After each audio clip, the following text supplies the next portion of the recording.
making history. Absolutely phenomenal. And Ace is the champion of the Intel Extreme Masters World Finals. Storm's still not quite done. MC is going to take this fight, though. 3 seconds left.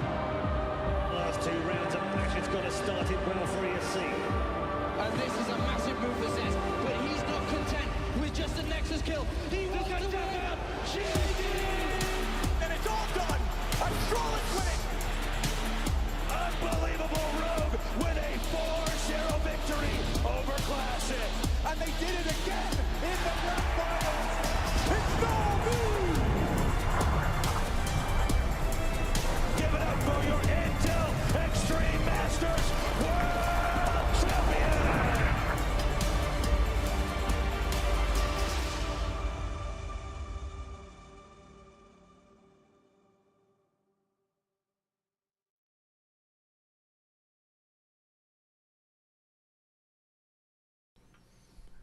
Good afternoon, everybody, and welcome here for the IEM Dallas Closed Qualifiers here in South America, where teams are going to be fighting for their lives for that one spot to get themselves in that event later this year. My name is Laz. I'm joined here with Paladin to bring the action here today for one of the opening matches, which is going to be in the upper bracket of Legacy taking on the Sharks. And Paladin, how are we feeling about this one?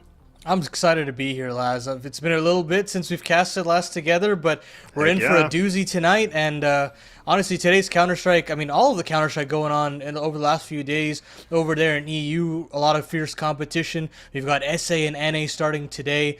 Close qualifiers aren't coming around all too often across the scene, and so for some of these teams, you got to take these opportunities with both hands and seize the day. So for both of these teams, a lot on the line here, and we can see if they could start on the right foot here and inch ever closer to Texas. Yeah, definitely. I mean, look, hopefully we have one of the brackets we can bring up here for you guys as well, just to kind of showcase a little bit about what is going on, because like you were kind of alluding to, we don't have a lot of qualifiers happening. Things are, kind of a little bit more grim in that sense, but thankfully we get to cover these ones, and it is a double elimination best of 3 here.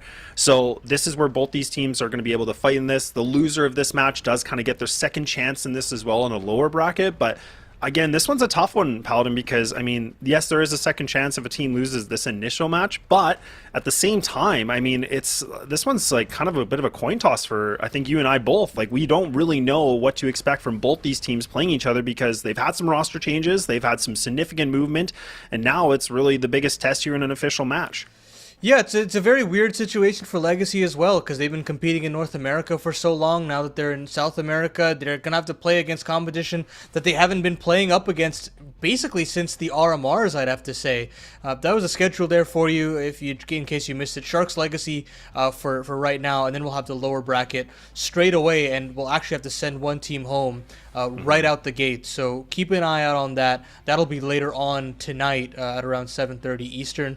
But we've got Imperial Fluxo on the other side of the bracket, which is, I mean, if you look at all 4 teams across the board, all of these guys have made some change or another at some point, pretty close by, and so seeing who can actually nab and be on the best form will be very interesting. We've already got the veto for you straight away. Damn. We'll take some time during the actual game to kind of break down these teams and what's exciting about them. But for right now, train straight out of the way. I know, Laz, you would have loved to see that. I am actually just clamoring for a train cast, but we'll get there when we get there. Mirage is being picked in by Legacy. It's a fairly good one for Legacy. It always has been, and I think as far as Lux goes, as far as the calling in that new role, it'll be a little easier for them. I think Lotto and Dumao can do a lot of great work on this map. Sharks go to Ancient, which is Comfort City for them. I think Gafolo has done some really good work there. The cohesion they showed in the Blast qualifiers were really nice to see. And then we'll end on Anubis, which I think is a pretty safe ground for both of these teams. Sharks has a 0% win rate on this, but I've seen some good stuff from them on this map. And for Legacy, it's been a comfortable map for them in seasons past. So overall, I think I'm pretty satisfied with it. When we were talking about it in the kind of pre-prediction, I was kind of thinking 55-45 to Sharks, but after seeing the veto, honestly, I think I would tilt it now to just a straight coin flip. I think I could really argue for this to be a 50-50.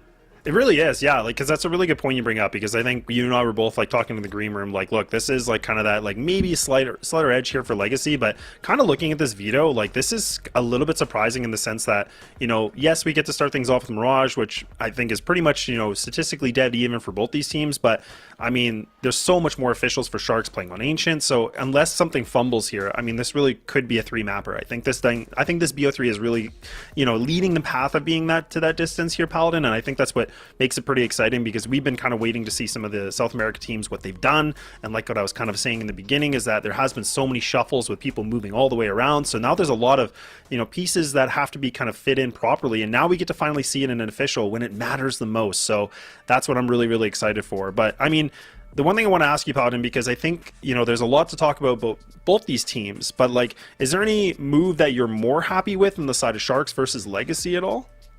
I'm happy that Nekias is gone. I think he's been a real stalwart force in Brazil, and I've seen him do a lot of incredible things as an individual. But it was very clear that as a caller, he was struggling. There was definitely a peak for this team where maybe they could have made the extra jump, but with the pieces that he has and the kind of tools he's been given, the results were just simply not up to snuff. And so I think bringing in Lux, a guy who's played under one of if not the best IGL in Brazil right now in Biguzera, I think it's totally fine to give a chance on a younger guy who has played under him and see if he can kind of take the reins and control this side, because as I mentioned before, I think there are just so many powerful tools on this roster. When you look at Dumão, you look at Lado, criminally underrepresented Brazilian riflers in their own right that have been looked over by so many of the top Brazilian teams, and then you throw in the op of Sadzin and what he's been able to do and how he's improved, and the potency of Nissim after what we kind of saw from him on Pain way back before he got the benching.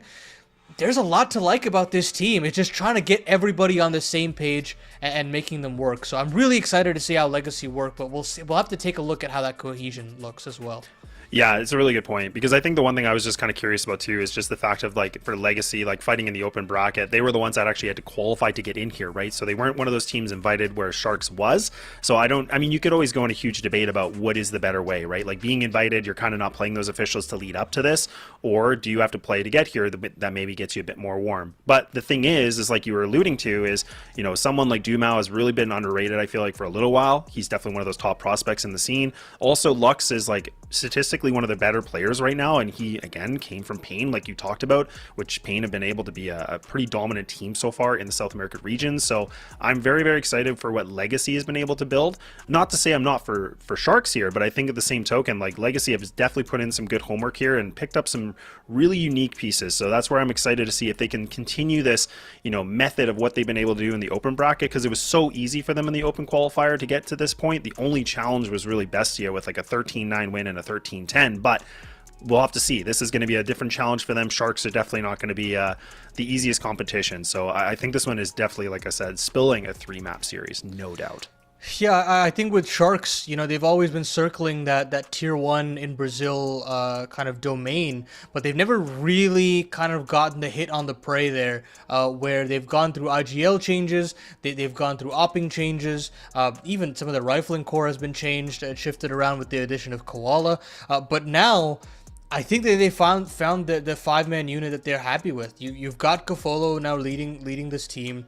Looks pretty solid, all things considered. You add in this newer player of Nyx, who hasn't necessarily been around the top tiers of South America, but has done some really good things over in the kind of lower regions. That a call-up like this is very exciting. I'd like to see what he has in store for us today, and if he can go toe-to-toe with Sadzin, I think that head-to-head will be one thing that we got to keep our minds on as far as best of 3 is concerned. So a lot to like about both of these teams, don't get me wrong, but I think for both of them, I think their eyes are just set on trying to go as deep as possible in this qualifier, just getting match prep, because I think they've been able to play in some of these CCTs and some of ECL games as well, but everybody hasn't had those kind of pressure-filled moments just yet in their careers, especially in this kind of scenario where you've got one spot on the line, it's double elim, and it's kind of go big or go home. So I'm very curious to see, now that there's a little bit of pressure in this kind of scenario, how do both of these teams respond? Yeah, and especially the fact too that we get to start with Mirage, right? I mean, that's, I feel like to have an opening map between these two South American teams, to go against each other where it matters the most, I feel like this has got to be the bangest map that we could go on, right? I mean, Mirage definitely could showcase so many highlight reels, so that's where I'm really, really excited to see what can happen out of this, because I think that'll set a really good tone for this as well, because it's not going to be like a heavy tactic map. I'm not saying Mirage isn't, but when you compare it to, like, the Nukes of the world, or even like an Inferno, things like that, it's a very different different pace that we're going to get from Mirage. So the fact that Legacy have gone for this, clearly they are kind of hoping, you know, have a good warm up. They're going to be able to utilize some of the firepower they have on this team, but that's where the other question mark is about, you know, for Sharks, where you've, you know, brought up some really good points, is that, you know, really there's some good players to look out for, like RDN, you know, even Doc, things like that. So can they be able to, you know, fulfill what they need to? And even Nyx, right? I mean, I think he's the opper, if I'm not mistaken. So can he be able to activate the op on a map like Mirage? And can he, you know, really just cause a lot of disruption here for Legacy? That's what we're going to find out in just a few minutes. But I mean, this map pool, I'm glad it's not Nuke. I feel like we watched so much Nuke. I love Nuke, by the way, but like, I'm glad that we got a little bit different of a rotation. But I think the fact that we're going to have Mirage and Ancient to start things off here today, Paladin, like, we couldn't have been gifted something better than this. Yeah, I'm very surprised Nuke is not in the pool, to be completely honest with you. I think when I think Sharks, I think Nuke, but they're kind of leaning away from it. I think in kind of preparation in a way that Legacy would know that Nuke was in the pool and decided to go away from it. But we'll see if their pick of Ancient works out for them. I think it's still a very comfortable map for them. But welcome to Mirage, folks. Sharks taking on Legacy in the IEM Dallas 2025 close qualifier here in South America. One spot up for grabs between two of these teams, or between four of these teams. And these two teams going for that spot to stay in this upper bracket. We think about the kind of cutthroat aspect of this qualifier and the fact that, you know, one little hiccup here and you got to go up against either Imperial, who have had the hot hand now, qualifying to Lisbon not too long ago, or you got to go up against Arts Fluxo, who have a wealth of experience before them as well. So not wanting to fall to that lower bracket is the MO of both of these teams right now. And of course, the ever-looming presence of VRS, right? I mean, the fact that all of these games matter, everything leading towards that major in Austin, and having games like this between two closely connected teams in those standings will also have an impact in the grand scheme of things. So there's all this to play for and more. Yeah, no doubt about it. And I mean, you know, we're still just waiting a few more minutes, folks. We do appreciate it. I think there's just a little bit of a connection issue, so we'll get to it pretty quick. But you're right, though, Paladin. I mean, like, we talk about the stakes here for this in itself, but at the same time, like, all these teams, the four teams that are here today, you know, I'm glad you bring it up, because, you know, when I was looking at this, I was like, man, this is, again, like, I call it a coin toss because it's so hard to evaluate, like, who really could come out on top, right? I mean, you have this matchup here, you have the other stream with Imperial and Fluxo. Both those teams on themselves are, you know, again, like, they could definitely, you know, take this thing pretty easily. I think it's really going to come down to, like, who's, you know, really feeling it. And, I mean, that's going to be the biggest difference here. This matchup right now, though, again, just given that Legacy have had, like, some, you know, good history together with, like, you know, CCT, ECL, things like that, it might give them, like, the slightest edge in some degree. I'm kind of leaning more to them, only in the sense, though, and you can definitely debate me if you want, is like, look, I mean, they played the qualifier. I think that's really good for them to build some reps, clean things up. It does kind of create maybe a potential disadvantage in the sense that Sharks could probably have watched those games, maybe do some anti-stratting. So that's where I'm also wondering the preparation of Sharks, because they've been kind of sitting in the wings, like, waiting for this matchup, whereas, you know, Legacy has had to really fight, you know, a couple matches to get themselves here to be in this position. Yeah, I will say, though, those open qualifying games, a lot of them, they've not really been pushed at all. And in those kind of situations, the game against Bestia, it's one thing for sure. But I do think that they've not necessarily shown the highest level just yet. I mean, you look at the kind of road they had to get there, La Champions League and Uno Mille, they're not showing their entire playbook against these teams. There's frankly not enough rounds against these teams that they played to show enough. So for me, I think that Sharks still kind of have to play their own game in this scenario. Have they done good prep work on Ancient? Have they kind of cleaned up their Anubis that has fallen off of favor as of recent? We'll have to wait and see. And of course, what do they have in store to contend against Legacy's Mirage? Welcome, folks. A little bit delayed there. We had some connection issues, but we're right into the thick of things here in the opening round of this upper bracket semifinal. Legacy on the T side, posing for a B finish. Yeah, kind of just waiting things out, right? I mean, Legacy just not really going to mess around. They're not going to do any sort of fakes. They're just going to send this right away. Nice little bit of utility burning from the CT side, so they make a ton of noise. They make me eat my own words. They actually are going to go for a bit of a fake. The bomb is Lux, though. He is kind of sitting on the back of this. but they are kind of expecting maybe some counter aggression here from Sharks. I kind of like this idea though, Paladin, because making all that noise, they're kind of making it seem like it is just going to be the old send to B. Sharks have to burn the utility that they had, which is very limited as it was. So there's only one piece of utility remaining, which is just that flash.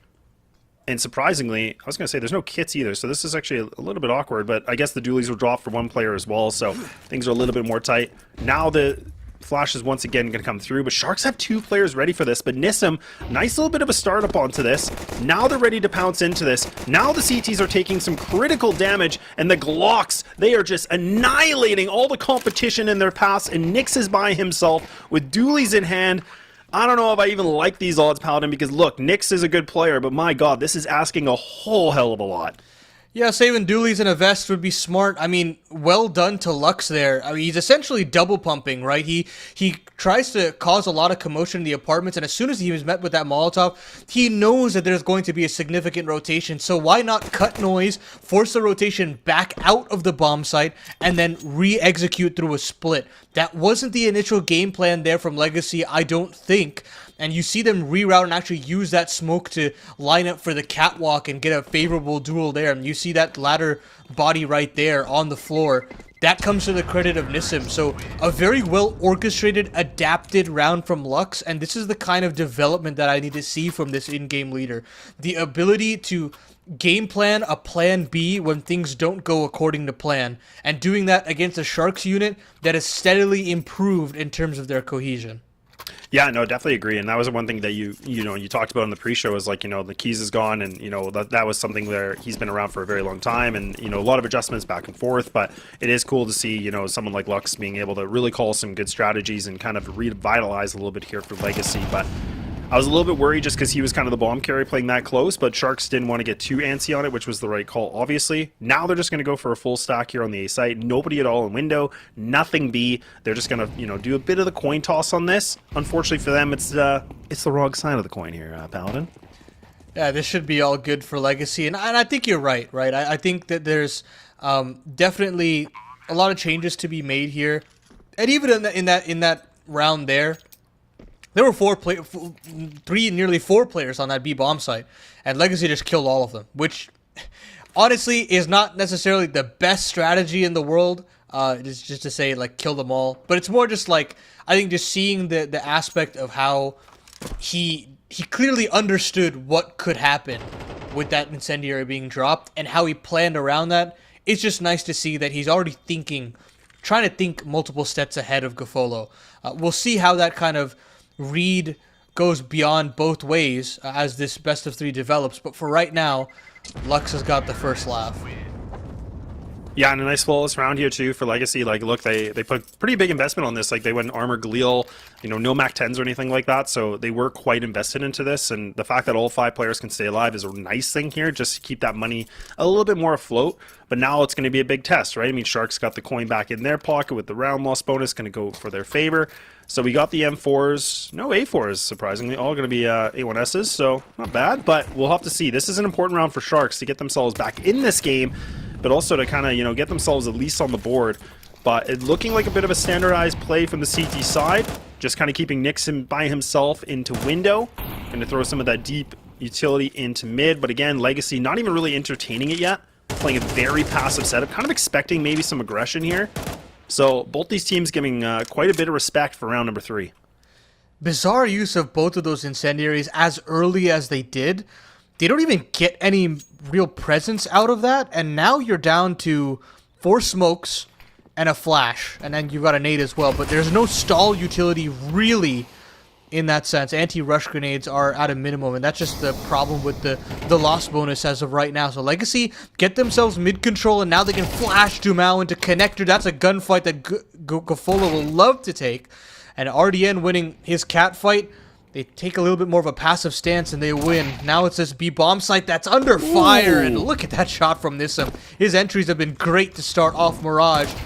2 players here in the rotation, but Gafolo will find one more. Now it's absolute pandemonium for the T's. Can they actually turn anything around?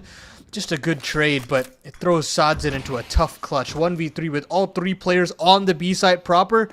That's going to be a tough ask. Yeah, this is asking a whole lot. I mean, with just under 30 seconds remaining, again, This is a 1-on-3 that he's going to have to be able to find by himself single-handedly, but he's not going to be able to. I was thinking maybe that fight with Nyx allows him to have that 1-on-1 just to kind of reposition himself, but Sharks doing a great job. They were able to hold things down. Big round coming through from a couple different players here. But yeah, a little bit unfortunate for Legacy because it kind of felt like it was only really Nissim that was starting things off. He was the only one that was able to really get any frags moving, but a little bit too short. Now the tactical is going to come out. So they're actually going to call this right away. A little bit interesting, but I think, again, just kind of looking at the money situation again, like you kind of have everybody sitting at that, like, you know, high, mid-4s, kind of like low 5s, but they are going to commit to the rifles. And I'm not even against this. I think they should be trying to bounce back. Because if they could win this round, Paladin, I mean, again, they could kind of, you know, cause a little bit of havoc with the Sharks' economy. But you can already see Gafola is already sitting with a FAMAS full utility. So it's not even going to be, like, the strongest rifles, hypothetically. Yeah, let's get this swing around going. And, I mean, honestly, in that round there, having mid-control not work as well as it did, with RDN and Gafola doing well to shut out Con presence and Cat presence, that B play doesn't have that much potency at that point. You don't have the extra pressure from Catwalk, and with that, even if Nissim gets an entry, you've got easy rotations, kind of reminiscent of that pistol in a way. And so now they're actually going to speed up the tempo and try to get up Cat as fast as possible, and sure Sodson goes down to the flash, but look at Lotto. So versatile on both sides of the coin here in Counter-Strike, and seeing him get that quick double is everything. Nissim now getting another entry. They're going to rejig the setup. Instead of ending B, they'll end A. It leaves all onto Nyx. No trusty op. Down to the rifle. Pinned against the default box. And Legacy will get themselves their third round on the board, as Doc is already off the save in apartments. Yeah, this is wild. I mean, the fact, again, like we were talking about, you know, players like Nissim, like joining this team, and, you know, it's exciting to see already, like, you know, the first couple rounds in, he's already, you know, putting himself in an 8-1. Like, he's already had himself a stellar performance. So you love to see it because, again, he was one of those guys that was from, you know this better than I do, but I mean, he was kind of like on Sharks, but wasn't on Sharks and got to play around and stuff like that. So for him to actually finally have a home and being a bit more active is really great to see, because it looks like he's definitely trying to make a bit more of a statement now that he can play back in some officials and things like that. Yeah, I know. This guy's got, I mean, I'm sure he's been itching to play ever since his stint on Pain. I mean, being benched like that is such a demoralizing thing in your career, because Brazilian contracts are difficult to buy out in this day and age. So he had to wait all of that contract out. I know, I'm sure many people questioned whether or not he still had it. I certainly did, but from his openings so far, I think there's a lot to love about this guy, and I hope he can find a solid home here in Legacy. Very clearly looks good to start off these first 4 rounds. Got to keep it up here, as another buy is out for the Sharks. It's not a pretty one, but tough times create tough players. We'll see what this boost can work out for RDN. Does a lot in terms of this aggression. It's been spotted out though. Lux should have been given that kill. Doesn't actually find it. That does prime in the rest of the cavalry to hit into this B bomb site. What? Koala does so much to find one. And now, surely this bomb can go down, but look at this crunch coming in, Laz. Yeah, this is a bit awkward too, because again, it is a bit of a crunch. The Molly's going to slow things down just a little bit for the Sharks in the hallway, but another Molotov going to get thrown. So now they have to decide if they want to wait things out or if they want to get past it. It looks like they actually do go past it, but look at Sods and Lotto. They're able to just come through the market, but Doc, he's got something different in order with the double kill. All of a sudden now, things have changed into the 1v1. Still lots of time on the bomb, and Dumao, the young prospect, so much talking about him. He's just going to have to come up big for the clutch. RDN waiting things out, a fake defuse, but look at Dumao. He's not biting at all, and he finally goes for the peak. Not enough time. There's no kit in Legacy. They take it away, and I don't believe they get it like this, Paladin. I very smartly played from Dumao there, understanding that there is no shot that Sharks have got a solid economy under their belt. And with that, there's going to be a lack of kit. They're going to have to swing into him. He plays the door angle well, and even though he goes down, he secures the round, and he puts all the onus on Sharks to have another tough purchase moving into round number 6. They'll save over that AK, but well done to Legacy there to make sure that that Lux death in middle doesn't go in vain. They immediately pounce on that B bomb site, and they look good while doing it. Effective work. And now you should have an easier time around. Sadzin's got the AWP. You start to get a little bit more comfortable in these defaults, and you can kind of slow the pace of the round down. As Dumao is already getting antsy, walking out A main, has a head right on a silver platter. Doc goes down. And I think he's heard this triple boost as well. They've got to disassemble that. RDN will fall. So does Nissim. Yeah, I guess Lux is now through the connector, finding a little bit more space there. This should still be solved. Yeah, there we go. Nyx falls, and now it's just Koala. That's already at the scene of the crime pretty quickly, but I think this will still be a tough ask in the 1v3. Yeah, especially with the MP9 too. I mean, again, look, like, I mean, we could talk about this forever, but I mean, we talk about the update, right? Like the nerf, you know, with an asterisk to the, you know, the MP9. Obviously, like, it's still really good. Obviously, not quite as good as it was, but yeah, look, you're asking a lot for an MP9 in jungle, you know, on 1-on-3, not going to work out. But Legacy mixing up the playbook really nicely here, Paladin. We've seen a lot of B hits so far on the 7 rounds we've had. Now they finally, you know, do a little bit of a different flavor. They go for A little bit more scary considering it was a bit more stacked here from the Sharks.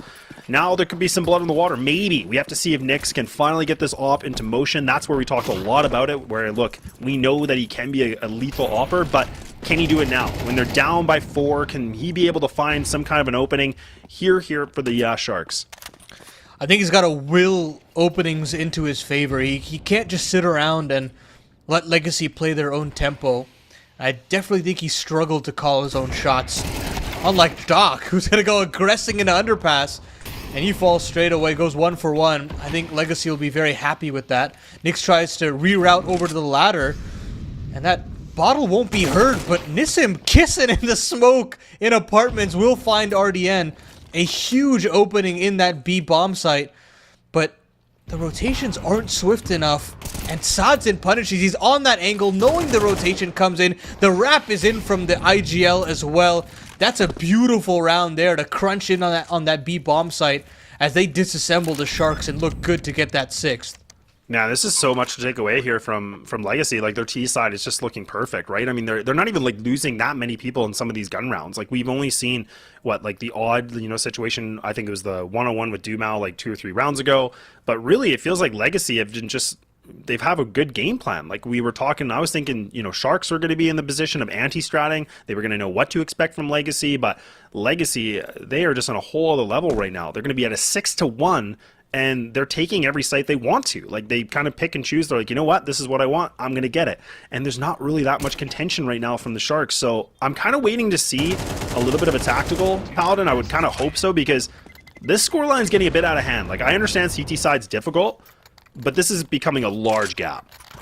Yeah, definitely. I think for the Sharks, taking attack is not a bad idea. Maybe they'll take it next round, considering this is probably that eco situation. I mean, it'd be less of an eco considering max loss, but you'd like to kind of slow the pace of the game down, because right now, Legacy are playing in a completely different fashion to the lineup that we saw last season, where they would play the clock down to like 15 seconds before they would hit into the bomb site. Now you're getting a much more faster paced default, and it's looking much sharper. You're getting those strong players activated, and they're really working that firepower effectively. Look at them, already in connector at a minute 30 on the clock, punishing RDN for a jiggle peek. They see the boost in triple, they communicate that over. Dumao's got a chance at some trades here, and Lado's found another incision on that A-bomb set, but they've seen so many bodies here, Legacy, that they decide to reroute. They've got a little bit of mid-control. They could slow the pace of the round down and really work this 4v2 in their favor. Yeah, like, there's the fact that we're not even, like, at the minute mark, right? I mean, then Legacy are in the prime position to get themselves a free site like this. It's just madness. Like, you know, that's the thing I love about watching, like, South America teams. You know, I feel like we're always so blessed to see, like, some of the styles they can really bring to the table. And I feel like every time you and I cover their games, like, it always changes. Like, I feel like it's never the same. So it's really exciting to see Legacy playing the way they are. But also, like I said, it's so surprising to see that Sharks, like, these waters are just a bit too deep for them right now. Yeah, definitely. I mean, again, if you're having to contend as a defense with a team sending 2 players at connector at a minute 30, and you've got players walking out of A main, just kind of prancing around the A site as freely as they are, you're going to have your hands full. So there's definitely a lot of work for Sharks to do. I think they've got to deploy a lot of utility early, and they're trying their hand at some more aggressive maneuvers, sure, but there's got to be some trade potential behind it. They can't be one-man missions where, you know, Doc is swinging underpass alone or RDN is going for a peek in apartments alone. It's got to be kind of a buddy system to really thrust Legacy into some hard decisions in the kind of mid to late round. Force Lux to kind of figure out how to work these kind of harder decisions as an IGL as well. Yeah, exactly. And like, thank goodness we finally get to see Sharks realizing, look, like, we got to call something right now. And I mean, that's the thing, is like that we've seen some of the utility usage from Sharks being thrown deep into middle. Like you made a really good point, a little bit questionable how fast they were burning through like mollies and not really keeping that extra utility to really slow down aggression. But now we need to see something different from Sharks, right? I would love to see them, you know, fighting for some kind of map control, whether that's through mid, just to push these guys back, fighting a little bit just to show that, you know, they're not just going to get bulldozed through. They're not just going to, you know, take this beating. So there's a lot of pressure for Sharks to counteract this aggression of what Legacy is able to do with, like you said, one or two players that are just kind of getting these openers. They have to find a way to shut one of these guys down. And Paladin, funny enough, they're going to call it double tactical. So they really, really want to get things crystal clear because, yeah, obviously things are down by 6. Yeah, definitely. They tend to do this a couple of times, especially when they realize the situation is dire. I mean, it's certainly dire at this point when you think about it. At this point, if they can't nab 3-4 rounds, it's pretty much curtains. The game would likely be over. Already in this situation, a 7-5 half is still a losing one. So I understand why they were going through with this. It makes complete sense. There is a lot on this. They're using all 3. And you know what? I don't even think that's a bad call. Legacy are pretty much having their way with any portion of the map that you can think of. They've got it. And so if you can't figure out your game plan, I don't think that there's anything really much to say about this map. And frankly, I think it's really hard to just dramatically change your game plan as a defense completely across the map this fast. Yeah. Like nothing is working. Nothing's worked, and that's the thing. Like, it's, I think, you know, the fact that, like you said, they're taking 3 timeouts is, I can look at that as a good thing and a bad thing, because, like, you know, it's good to get everything crystal clear up the comms. Maybe there's some kind of miscommunication somewhere internally with the team right now. Who knows? There can be a lot of, you know, different things we can analyze and speculate, but clearly something is disconnected. Let's hope that this is going to pan out nicely for them, and the fact that they can find something different in round number 9. The AWP is going to be back out. Nyx hasn't really been able to show us anything at all. It's been a little abysmal at this moment, but Legacy now right back to what they do. Kind of the double player just waiting outside of B, having the lurk here of Lux in middle. He's finally kind of just entertaining behind boxes, but are Sharks going to try to get him out? Yes, they will. They're going to throw that utility. Lux does take a significant amount here, so this is a little bit different than before, but look at how fast they back off on this Paladin. They're not even contesting with it anymore. They're just going to peel on back, and they're going to wait for Legacy now. Interesting. Again, a little bit more of a passive approach to middle. You got 2 players dedicated to connector, realizing the gravitas of that position, and it's been a very hard one to kind of contend for. But Legacy are very keen on just having presence there, not necessarily fighting for it. And they're going to go right back at RDN once more. They've been getting this entry time in and time out. And there's a real opportunity there. And Dumal's found another kill to open up connector once more. Lux has got another on a flea platter. Koala's attention is turned, and they're going to start to move forward. Finally, he gets to pull back. The Molotov is in. And they don't commit. It's all a ruse. Yeah, 30 seconds left on the clock, and they want to reroute to the A bomb site. But I believe Nyx has heard this. It's all about a question of whether they can get there in time. Yeah, he's not even in a good position either. Like, yeah, he's got the noise cue. You can definitely hear it, but look at the position they're in now. Like, it's a long rotate. Nyx is the one closest player, which is going to be joined here by RDN. They're going to both go through CT spawn, and Koala trying to connect her on catwalk. Not going to happen at all. Sodson's going to be able to connect the AWP. Oh, dear God. Things are falling apart here once again for the Sharks, and I think they're going to have to save this. I mean, they have no position to work with. They barely have utility to use, and even right now, there's already the lurking player, which is going to be Nissa once again. And is he going to get gifted a second kill? No, surely he will not, but he does. He just takes them away, doesn't even want the AWP. and he's just going to walk away like an absolute madman. Oh my goodness. Legacy right now, even in that situation there was a world where they lose that round. There's 50 seconds left on the clock. You still got a player in CT, and he's spamming through the triple box. I think the bomb planter ends up living on just 5 HP. If he goes down, there is no ability to replant that bomb, and Sharks probably get away with murder, but unfortunately nothing is going in their favor right now. They cannot stop the tempo that Legacy have been earning for themselves right now, and they're just going to have to kind of sit and stew in it at this point. Again, Dumao going aggressive in connector, this time though dealt with by Doc. Automatically filled in by these Sharks members. There's guns on the ground to pick up as well. Surely in this kind of situation, when you've got yourselves a 3v5 or a 5v3 rather, you've got to be able to close it out. Yeah, definitely. I mean, and this is the thing. They still got the AK in hand of Doc. This is going to be important. RDN does have the armor with the MP9, so this is critical, right? I mean, there's a big chance here Sharks can bring this back, but again, they have to be smart about their positioning. They can't overextend this. Legacy are in an interesting position because we haven't seen them in this. We haven't seen them in a deficit at all, I think, in this entire first map. So this is a matter of, you got Lux still alive. He's been able to find some interesting openers. He's going to be able to get across onto B Hall. He does drop down. RDN, he does hear this, though. Is Lux going to be gifted it? He will not. He finally gets taken away. Lotto and now Sodzen, the last two remaining players. Bombs in the back of T spawn. They haven't made a decision. They can go for this, though. I mean, there's no reason they don't have to. I mean, they got the coin that they can kind of just try it if they want to. But at the same time, I mean, you got 5 players that you got to take out in 26 seconds. So things are not looking great. Lotto goes down. Now this could be a save. Sawzin might just realize, you know what? Let's keep the big green. Let's not mess around. And there's only 17 seconds. But honestly, a job well done here from Sharks. Finally, a little bit of life.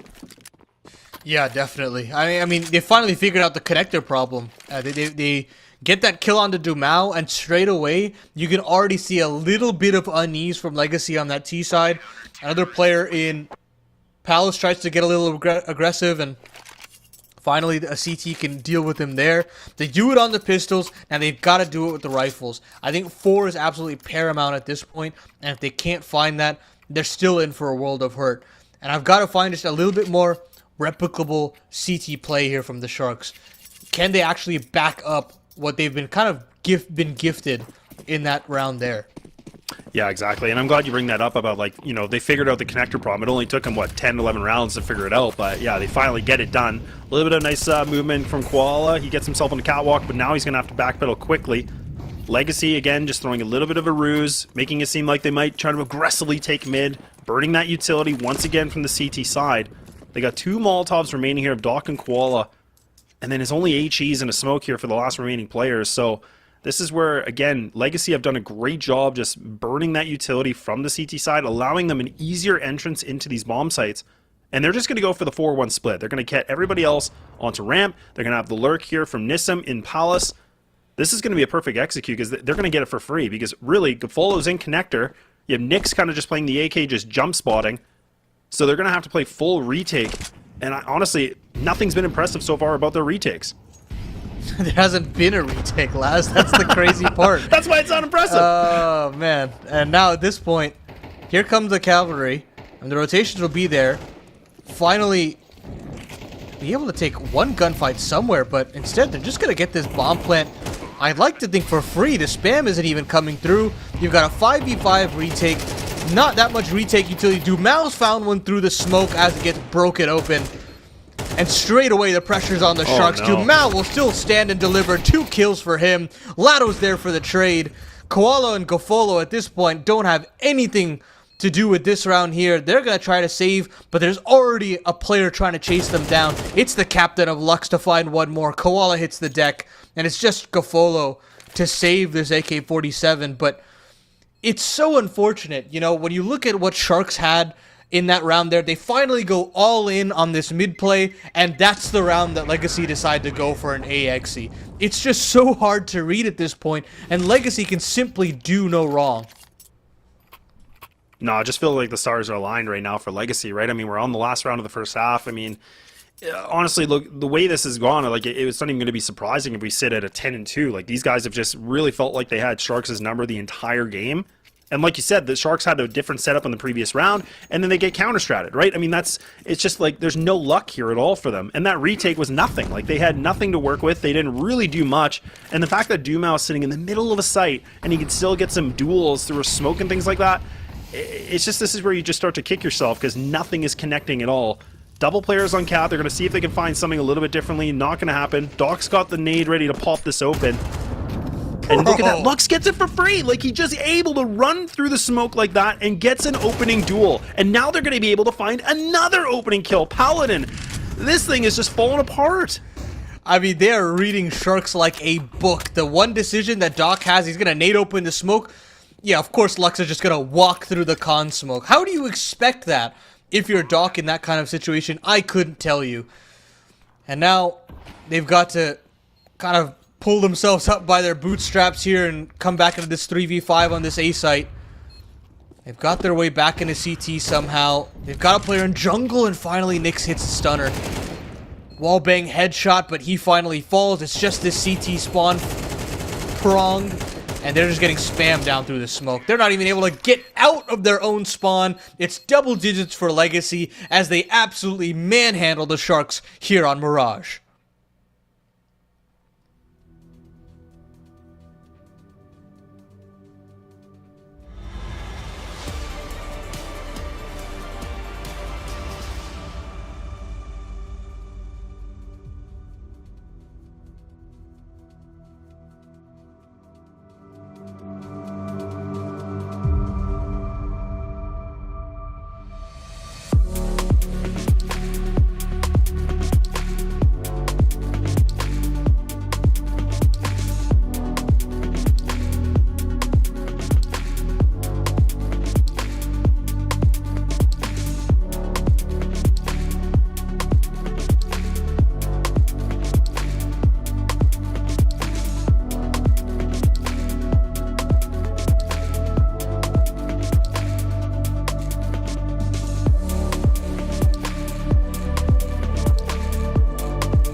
Okay, well, we're back, and I mean, for all you that were watching, you just saw Legacy get a 10-2 on the T side. Now it's a question if they can close things off nice and swiftly, or maybe the Sharks got themselves a second life, but we're about to find out. Laz and Paladin here to bring things through on the first map of Mirage, and it looks like Sharks not even going to mess around. They're just going to try to commit to this B hit. They don't want to fake anything out. They don't want to wait anything out. They just want to see if they can just send it into the site. So far, looking okay here, Paladin, because they find the opening duel. They should be able to get this bomb down, but it's a question of the post plant. Can they hold on?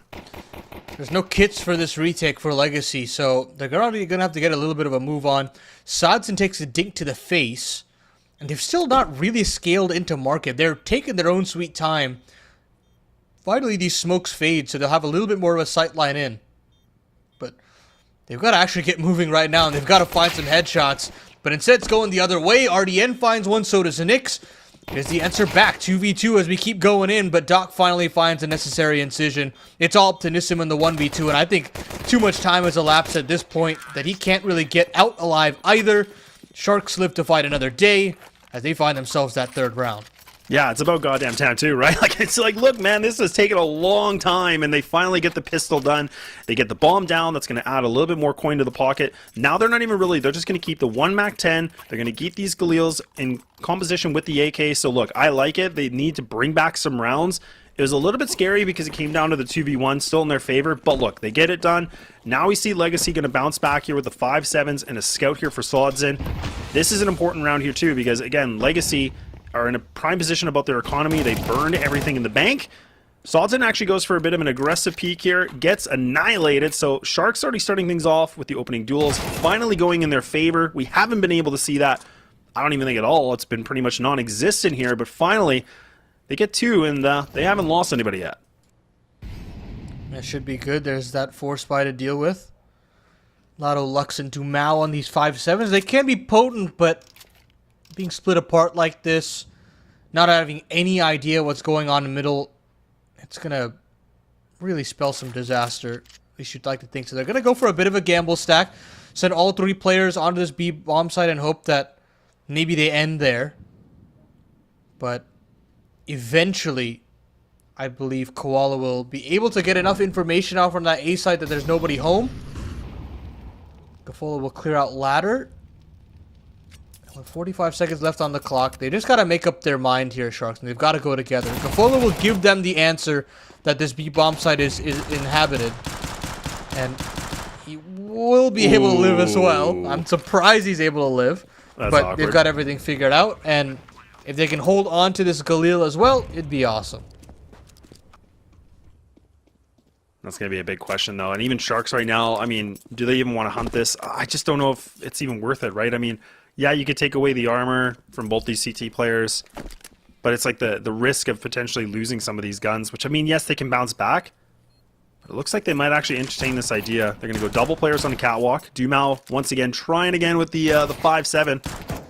You can love the 5.7, you can hate the 5.7. And this is, we saw a little bit of a glimpse of Dumao with the whiff in the moments that you absolutely hate that pistol. He's trying to just dance around with these guys as much as possible. He's going to go down. Lotto should be able to survive on this as he's just hanging out in market. So Sharks, they do find 1. Not bad. And they don't even lose, again, anybody on their end here for that hunt. So not bad at all. So now Legacy in a bit of a bind here, Paladin, because the money, it's, once again, it's right back to nothing great. Yeah, they're just going to have to save this one out. All good. They took a little bit of a chance. They were having that hot hand throughout the previous half. Every headshot connecting that, why not try to tempt fate? We've got a lot of buffer as well, so there's definitely not a real issue with going with that 4 spy. Especially considering you can get that loss bonus built up, so you can have a more stable first round or first purchase. Now, Ardian gets out middle. A player that's really been dealt a tough hand in this game. And has done a decent enough job to hold his own. Come on. Koala will do some good work to deal with the A main aggression outside as well. Poor Dumao. Really hoping for that Zeus. Instead, he's just going to run on through. Oh, I thought maybe he had a chance against Scafolo, but okay. Well, it's a valiant effort. Not going to work out here for Legacy. Nissim, the last remaining player, hanging out. He does get 1 little kill. Why not? It's all good. But now Sharks have been able to bring back 3 rounds in a row. Finally, we'll see the gun round. Going to be commenced here from Legacy. The op's going to be out for Sodzin, which I feel like we haven't really seen too much of him activating the op on the T side, which I don't think they really needed to, just given their game plan with so much aggression. So this will be exciting to see him, right? I don't think you're even really getting post plants to have that kind of potency, and you're looking towards your rifle core to find you entries. I mean, Nissim's hitting hard. You got Lux finding impact as well as Dumao. And with that, I mean, if he's that last player, fourth player coming into the bomb site, especially when they're saving, you're not really going to need him in a lot of situations. So they're just going to call an all-out A play here. Sharks going straight away into that sniper of Sadzin, and already you see the impact from him. Nissim will find one before he falls. Man advantage retained for the Legacy side. And sure, a bomb plant could be imminent, but it's going to be tough to kind of hold the CTs at bay. Yeah, they saw that utility too. I was thinking they were going to use that molly a little bit faster, maybe to not just deny the plant a little longer. But now for Sharks, they got one player deep in ticket, one playing on Firebox here. The numbers are still an advantage here for the CT side, but look at how fast the Sharks, the huge bite, and they find the double kill, now leaving it to Lotto and Sodzin by themselves. Lotto now in the back of CT spawn. I don't know if this is looking likely unless they can find a duel quickly. A nice little bit of a spam onto Nyx. He's not dead, but he takes a big brunt of it. Allows Lotto to at least find this one kill, but Sodzin, he's got to get out of here. He's got to keep the big green. He's waiting on by in jungle. Finds himself one more duel, why not? Now he can escape, but Sharks, that's going to be 3 in a row. And honestly, this is starting to turn around a little bit. Looking like the T side is becoming a dominant force. Yeah, when you're down by so many rounds, I don't think it's the worst to play a little looser.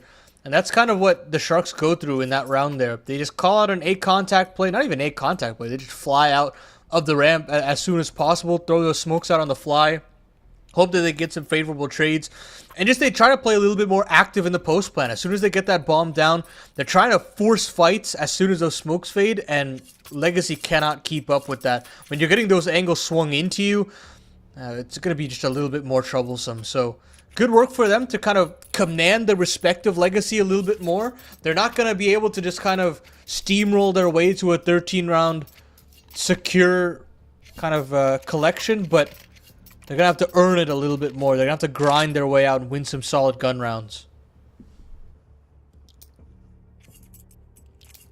Yeah, I do like the little bit of a timeout here from Legacy, right? And just, again, cleaning things up. They still have one more remaining where Sharks has actually burned through all of theirs, where we saw it was all 3 of the one shot.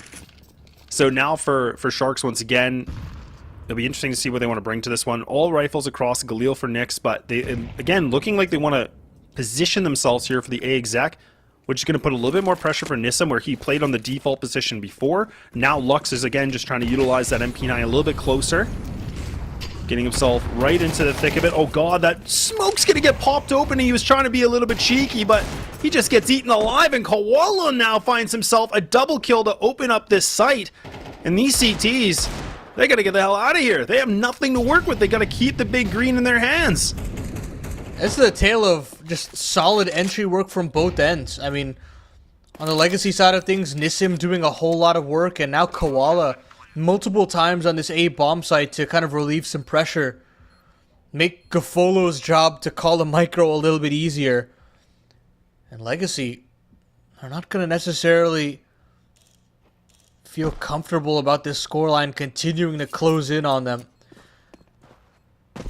Granted, they've only had one opportunity with the buys, and now this following round will really set the tone as to what the second half is going to look like.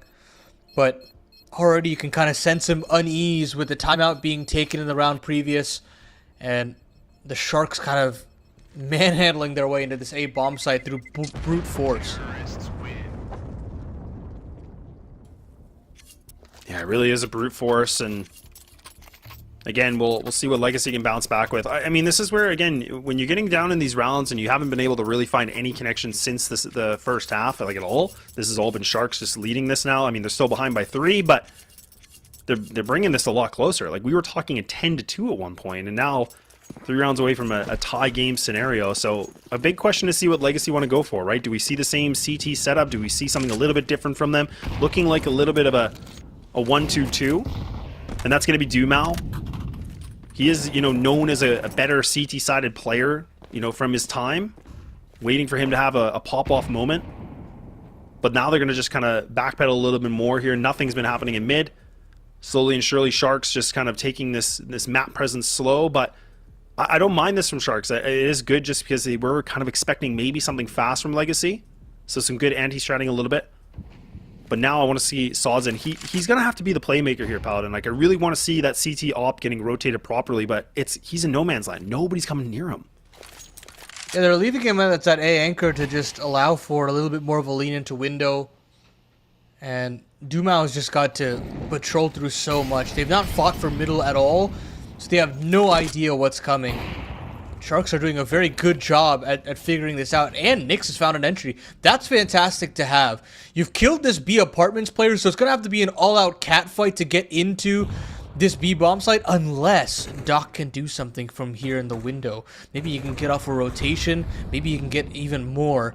Dumau will be giving him those critical footsteps to suggest that he's running away, and Doc has found a little bit of a head. And now they're actually thinking they're going to reroute into this A-bomb site, and that's an even smarter call. Way to not jump the gun from Doc and not fire off his gun early, because now he's got a free 3v3 post for his team. Yeah, that's huge. Doc just a lot of information gathering, and now Nissa maybe, yes he will. He's going to be able to take down the Opper here. So now giving them the slightest advantage with Lux, though, surviving with 7 HP remaining. Gafolo now and Doc, they have to be the playmakers. They have to be able to find something big. A little bit quieter here for both of them statistically. Now they're both stuck in jungle. CT's trying to see what they can do, pushing them back just a little bit more. Molly's not going to be able to crisp the toes enough here, and they finally make the connections needed. We finally see a little bit of a pulse coming back here from Legacy, and they're going to get their first round here in the second half. Yeah, good work there from Legacy to try and kind of suss out where these players are. They know that they get a one con play, but there still lurks around every corner. They use that Molotov effectively. Dumau boosts himself, tries to make that cat jump back the other way. Works out wonderfully. And they kind of just keep pincering them, boxing them in to jungle. Get themselves 11 rounds on the board. Put some added pressure back on Sharks, telling them, hey, look, this score is still very firmly in our favor. Dumau spots a little bit of a barrel through the edge of that smoke, but it doesn't matter. Doc is upping the tempo up the catwalk alongside RDN, and they're knocking on the door of this B bomb site at a minute 35. Yeah, they're starting to take a little bit of a token here from Legacy, right? They want to just kick things up a little bit more of a notch. They want to just go a little bit faster pace on this. They want to brute force this. They want to see what they can do. But Lotto, no! He misses the spray. He can't make any sort of damage. And look at how convincingly Sharks, they just take this site. But a little bit of retaliation here. Dumau's able to find himself something. But now it's a 3-on-3. Do the CTs want to contest this? They have a smoke and Molotov with one singular flash. And it does look like Dumau, instead of going out to catwalk, he's going to go in underpass, allowing him to have a little bit of that B apartments, hoping his teammates are going to be able to make enough of a distraction here for him to be able to find this opening. Sawzen throws the molly. The CT molly just being terrible, not able to spread enough here. So a posted player just waiting on the outskirts of Get Right. Oh, and they're going to retreat this plan. They're not even going to entertain it, and that's so tough to watch here, Paladin. If that's a Molotov, he gets a kill there, and then the retake is on. They've got kits, they've got enough time as well. But that molly not spreading, or the incendiary rather, and Sharks will hold on in the 3v3. I love the kind of pace that they're setting here right now from Gafolo. It's a real risk to run this sort of style when you're down as many rounds as you are, but it is completely catching Legacy off guard. They're trying to get settled into these kinds of mid-setups, so to speak, but none of it has been working. You don't have a player off catwalk to deal with. He's getting pushed off by flashes. And that top con smoke off of spawn is also just denying a lot of information here for Legacy. So Sharks are doing a whole lot of work to kind of right the wrongs of what they showed off in that first half, and really trying to put the pressure on Legacy to slow these rounds down. Right back to the full exec now once again. Dumau here just on the outskirts of bench. But Doc's going to be able to... He's actually going to take down one of his teammates, too. I was thinking, man, he found a double kill, but then I'm like, oh, no. Oh, my God. And even Lux is able to get a kill through the smoke here. And Doc, he's going to be eradicated on this one. So back to the man advantage in the slightest favor right now for Legacy once again. Nick somehow gets for a swinging op shot. This is just chaotic. This is such a brawl. And now the barrel's going to be spotted here in CT spawn.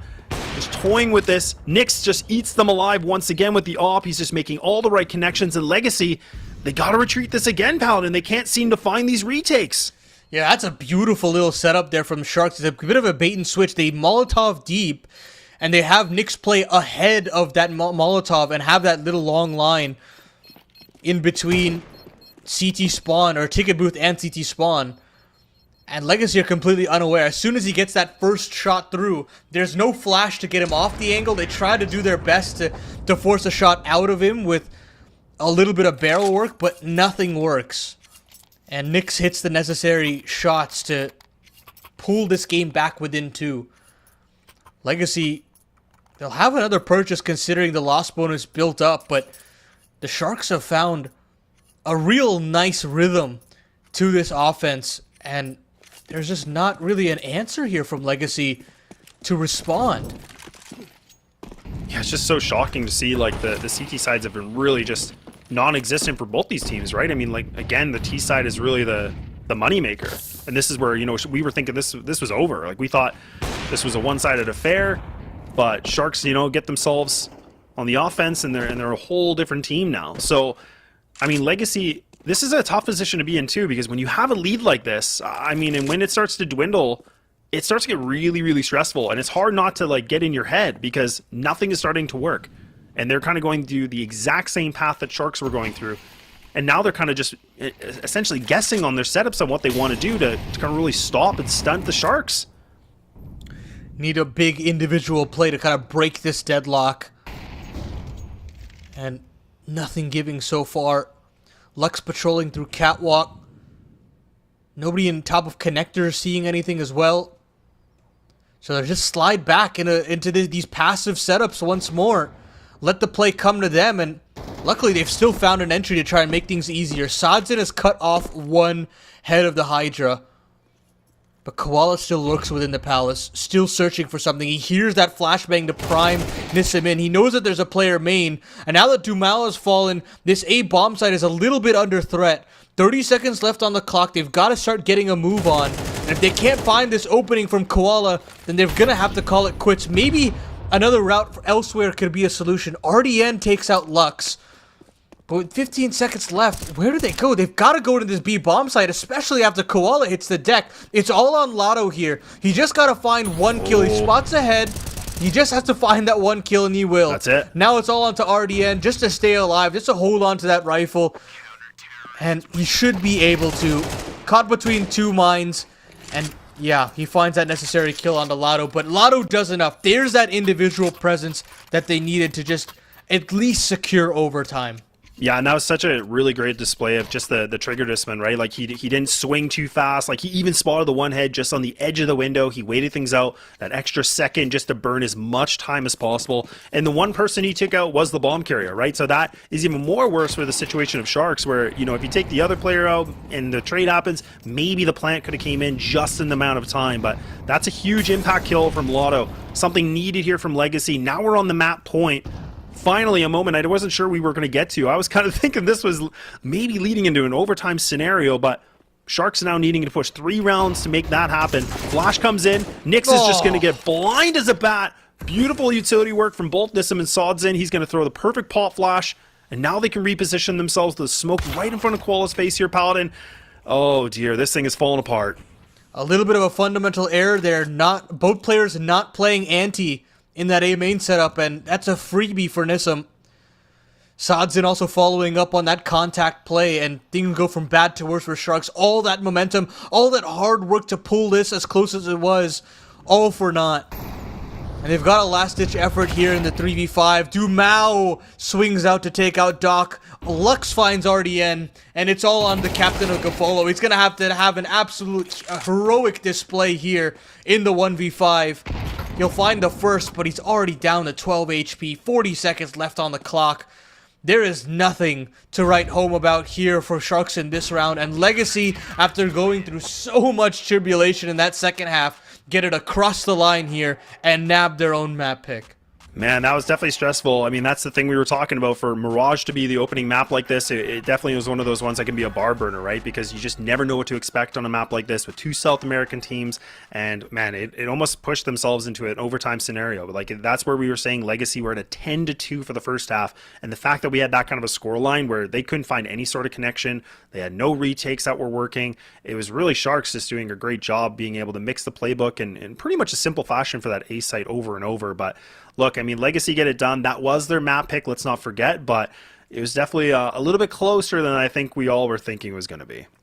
Yeah, I mean, that's the kind of tale of this series, I'd like to think, is that you've got two IGLs that are still trying to figure out their roster and what they've got to kind of use in these rounds. And obviously for Lux, it's just a brand new role for them altogether. So trying to just figure out how to be an IGL.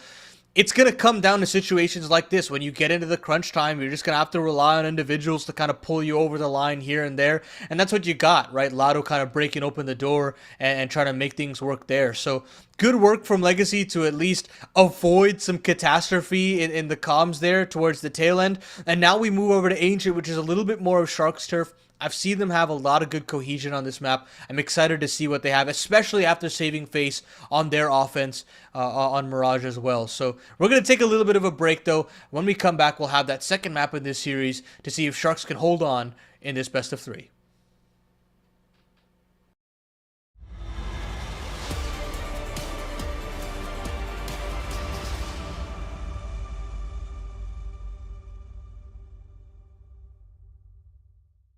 What's your name?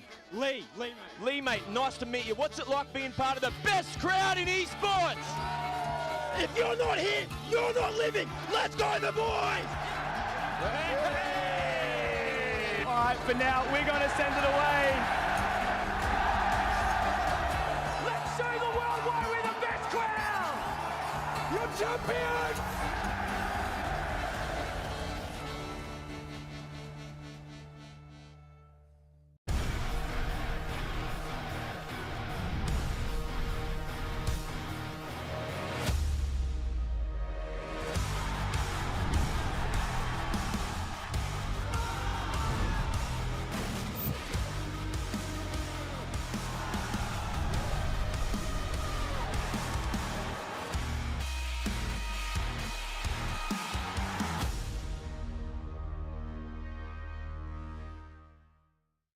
Think you've seen it all? With Faceit Watch's Point of View Selector, you can experience the game from any pro's perspective. Use the multi-view feature and customize the stream with up to 4 angles. Control what points you see while earning rewards. Drops are activated and lucky winners will receive Faceit points.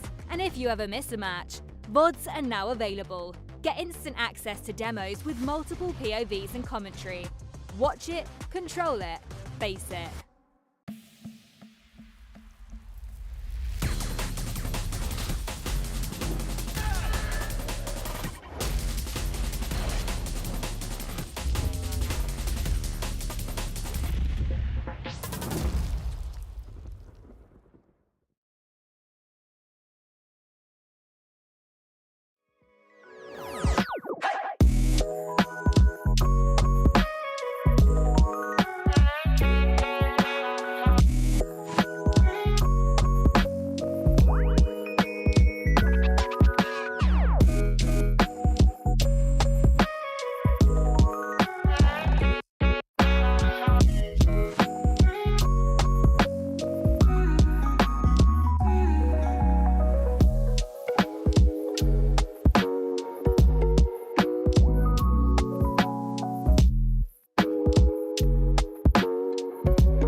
Okay, welcome back, everybody. We're here for the IEM Dallas 2025 South America Close Qualifier. In case you missed it, we just saw Mirage getting done and dusted, whereas a 13-9 victory was for Legacy's map pick. Now we're moving things over into Ancient, which is going to be the pick for Sharks. And Paladin, I got to pick your brain here because, look, like when I look at things on paper, this does not look good for Legacy. I mean, this looks like a big strength versus a big weakness. Yeah, I think for Legacy, it has always been a trouble point for them. I think Nuke has tried to make it work, and honestly, it wasn't the worst map in the pool for them. But I just think the way they approached it was just too slow. It didn't necessarily fit the kind of caliber of players that some of these guys are, and you could see that when you give them the go signal and you let them kind of play a little bit looser, they look very scary. I mean, we still got to talk about that T side on Mirage where they just look fearless, right? And that is, I think, where you get the most potency out of these younger riflers. And I hope that Lux kind of takes that into his stride when he continues to develop this Ancient. Obviously, the results haven't been there, but hopefully we can see a little bit more of conversion and how they take middle, how they take the lane control, how they want to do those kind of quick A splits out of spawn, things like that. But that being said, you still got to give credit where credit is due. I think Sharks have looked very cohesive on this map. They've done a lot of really good work against teams like Bestia that I saw most recently. They took a map off of MIBR, I believe. Okay, that was on Inferno, but still. Yeah, I think that overall, as far as cohesion goes, I think they look stellar on this map specifically. And I still think it's going to be a tough task for Legacy. I just want to know where they're at in terms of how they've developed this map, because as you saw on Mirage, this map has completely, or the way that this team approaches CS in general has completely changed. It really has, and that's a really good point you bring up, because again, like I think we saw that, you know, there has been a little bit of a revision here for the teams and stuff like that, so things have really changed. I'm kind of looking at the fact of, you know, the CT side that was on Mirage really was not that great from both these teams. It looked like the T side was really the stronger point. So I think for a map like Ancient, this is going to be interesting because, you know, for Legacy, I mean, they're sitting at an official record of 1-3. Like, it's really not good. They've had a couple of close games versus some other like South American talent, like a 16-14 loss to Solid, things like that. But, you know, that's where we need to see some of these players that, you know, normally are strong CT side players. Like, you know, I look at Lux. Dumao is arguably probably one of the better CT side players on this whole roster, I would argue. But we need to see those moments, right? We saw Lux having some good impact on Mirage. I felt like Dumao wasn't completely there. I think we had some glimpses of what he was able to bring to the table, but I'm really going to be looking at him to see what he can do a little bit differently on a CT side, because he is a guy that, you know, is still proving a point. He's still that young player that really is trying to, you know, make himself to really shine bright. That's what I want to see a little bit more from Legacy, considering that we really don't know if things have been polished or if things have, you know, kind of been the same with new leadership and things like that. Yeah, I will say another caveat to this Ancient record is that 2 of these games were played at the Americas RMR, and this is against the stiffest competition they'll face, and this is with Nekis in the lineup, right? So as far as Lux's calling on this map goes, he's only played this twice, and he's played the same team twice. So one was an easy victory, and one was a close loss. And Solid, you know, they're developing at their own rate. They've still got a ways to go, I think. So you can take with that for what you will, but at the end of the day, I think the take home that we can take from this is that they haven't played this very often, and because of that, there are going to be some growing pains with how they want to approach this. I mean, I think especially on a map like Ancient, you've really got to have your protocols down to a T. How, as a T side, how are you approaching taking middle?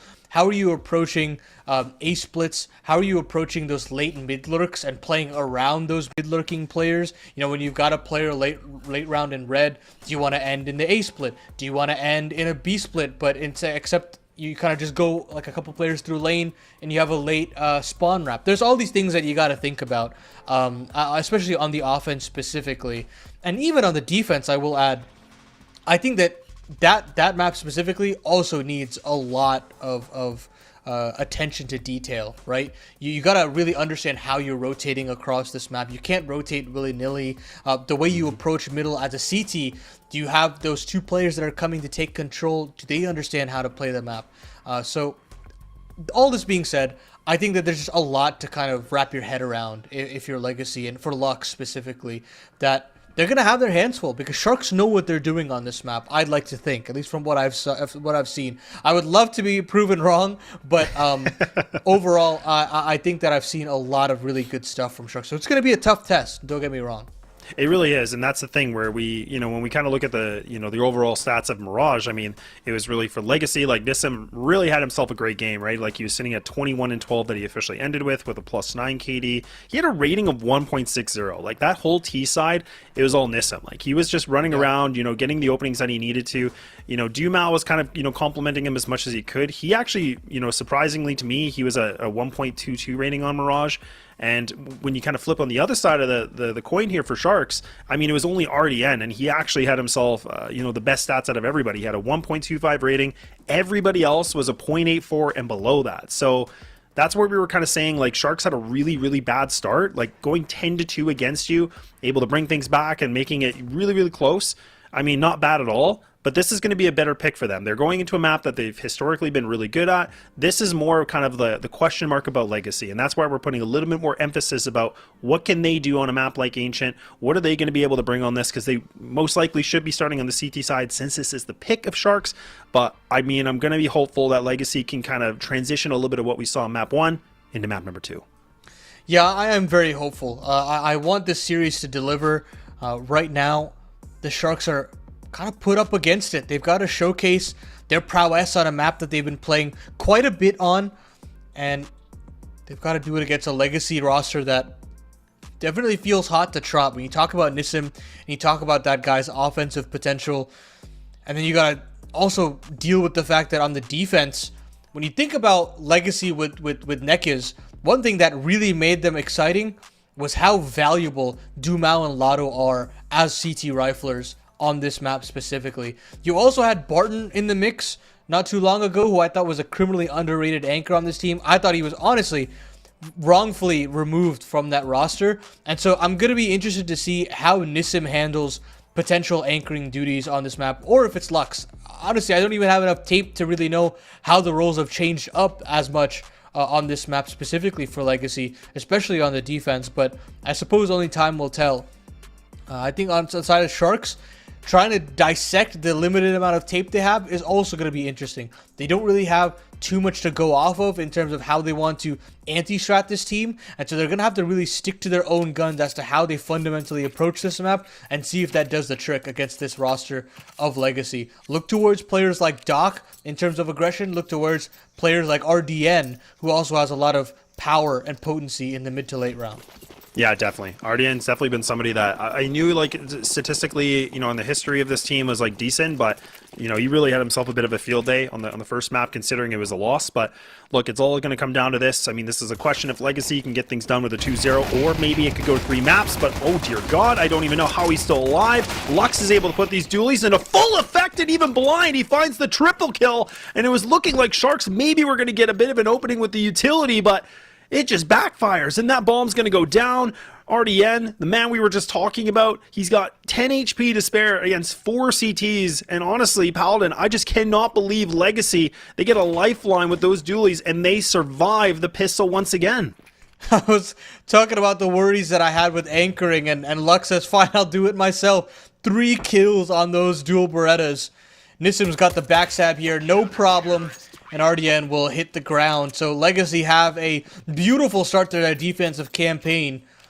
No bomb plant, no real kills as well for the Sharks, and that means they're going to have to go for that full save. So we can kind of take the time to really dissect what's going on with this team, where they're kind of playing around the map, as they probably take this a little bit more of a default approach, and we can kind of pick apart the positions that they're playing. But so far, really liking what I'm seeing from Lux and what he has on offer, and I'm curious to see whether Lotto will be a little bit more of that rotator, whether they'll kind of let him off the leash, but he's actually going to be playing Cave. And I think that's one thing that's very interesting about this team, is that Lotto's a very versatile player. He's played in all kinds of roles in his career, and what I've been seeing recently is they've kind of been putting him on some hard anchor roles, and so having to deal with that will be very interesting. Yeah, and I mean a bit of a quick one here, the FAMAS, and I mean we haven't really been able to see a lot of FAMAS action too. Like, I mean, I don't know, you and I haven't really had a long time to talk about it, but I mean, I've been pretty happy with that update. I know that's been a little bit of time ago, but it is nice that the CT side is getting a little bit more of a buff, if you will, just in the sense of, you know, tweaking things. The FAMAS actually, I feel like it now has a better playing system in the game now, whereas I felt before it was kind of it felt like a troll to me, to be honest, but maybe it's just me, but now I actually feel like you can support that kind of a play. Absolutely. Sadzin straight away going for mid control. Instant pocket molly. Doesn't go deep enough, and that gives Sadzin an opportunity for a first shot. He calms that a second player has crossed over, and now it's Operation Survive. He's got to get out of dodge, and he will safely. Sure, Gofolo will get a little bit of mid presence, but there is some issues at hand for the Sharks. It's confirmed lane control as well, so there is still stuff to be excited about if you're the Sharks. But Sadzin has now rotated over to the donut and will not realize that Gofolo's made it here as well. So keep an eye out for this late lurk when we get down to that 30-second mark, and whether that potency of a potential B backstab could be on the cards. Yeah, a little bit of pressure, because this is a good Molotov that's going to get placed on the Lotto. Nicely done. But Lotto, again, playing just kind of the quick peek onto it. Just throwing some utility in cave just to kind of slow things down. But Sharks going to get this presence. They're going to be fine with it. 2 players into this this B site, though, and now Gofolo getting a little bit of an inkling. Both players go for the swing. Dumal's going to be able to find it. Nicely done. A little bit of a jab it across, and now, yeah, the CT's just mopped this thing up. Flawless round to add on to as well. So, I mean, again, Dumal takes a big brunt of damage, but, I mean, the fact that all 5 players are going to stay alive and Sharks going for the purchase, things are looking a little bit more bright here on the CT side, Paladin. And I wasn't thinking it could be this way, but it looks like Legacy maybe they really have done some of their new homework with that leadership like you were alluding to. Yeah, and honestly, I'm fairly disappointed with how that round kind of ends up. The lurk doesn't mean anything. Nothing happens in cave. They kind of just get rolled over. And that's the kind of individual potency that comes with this team. Lotto and Lux on this B bomb site. It's a very scary prospect, and Lotto has already gotten his spams down to a T, looking a little Rain-esque there with that spam down range. Gofolo goes down, and an instant 5v4 for Legacy.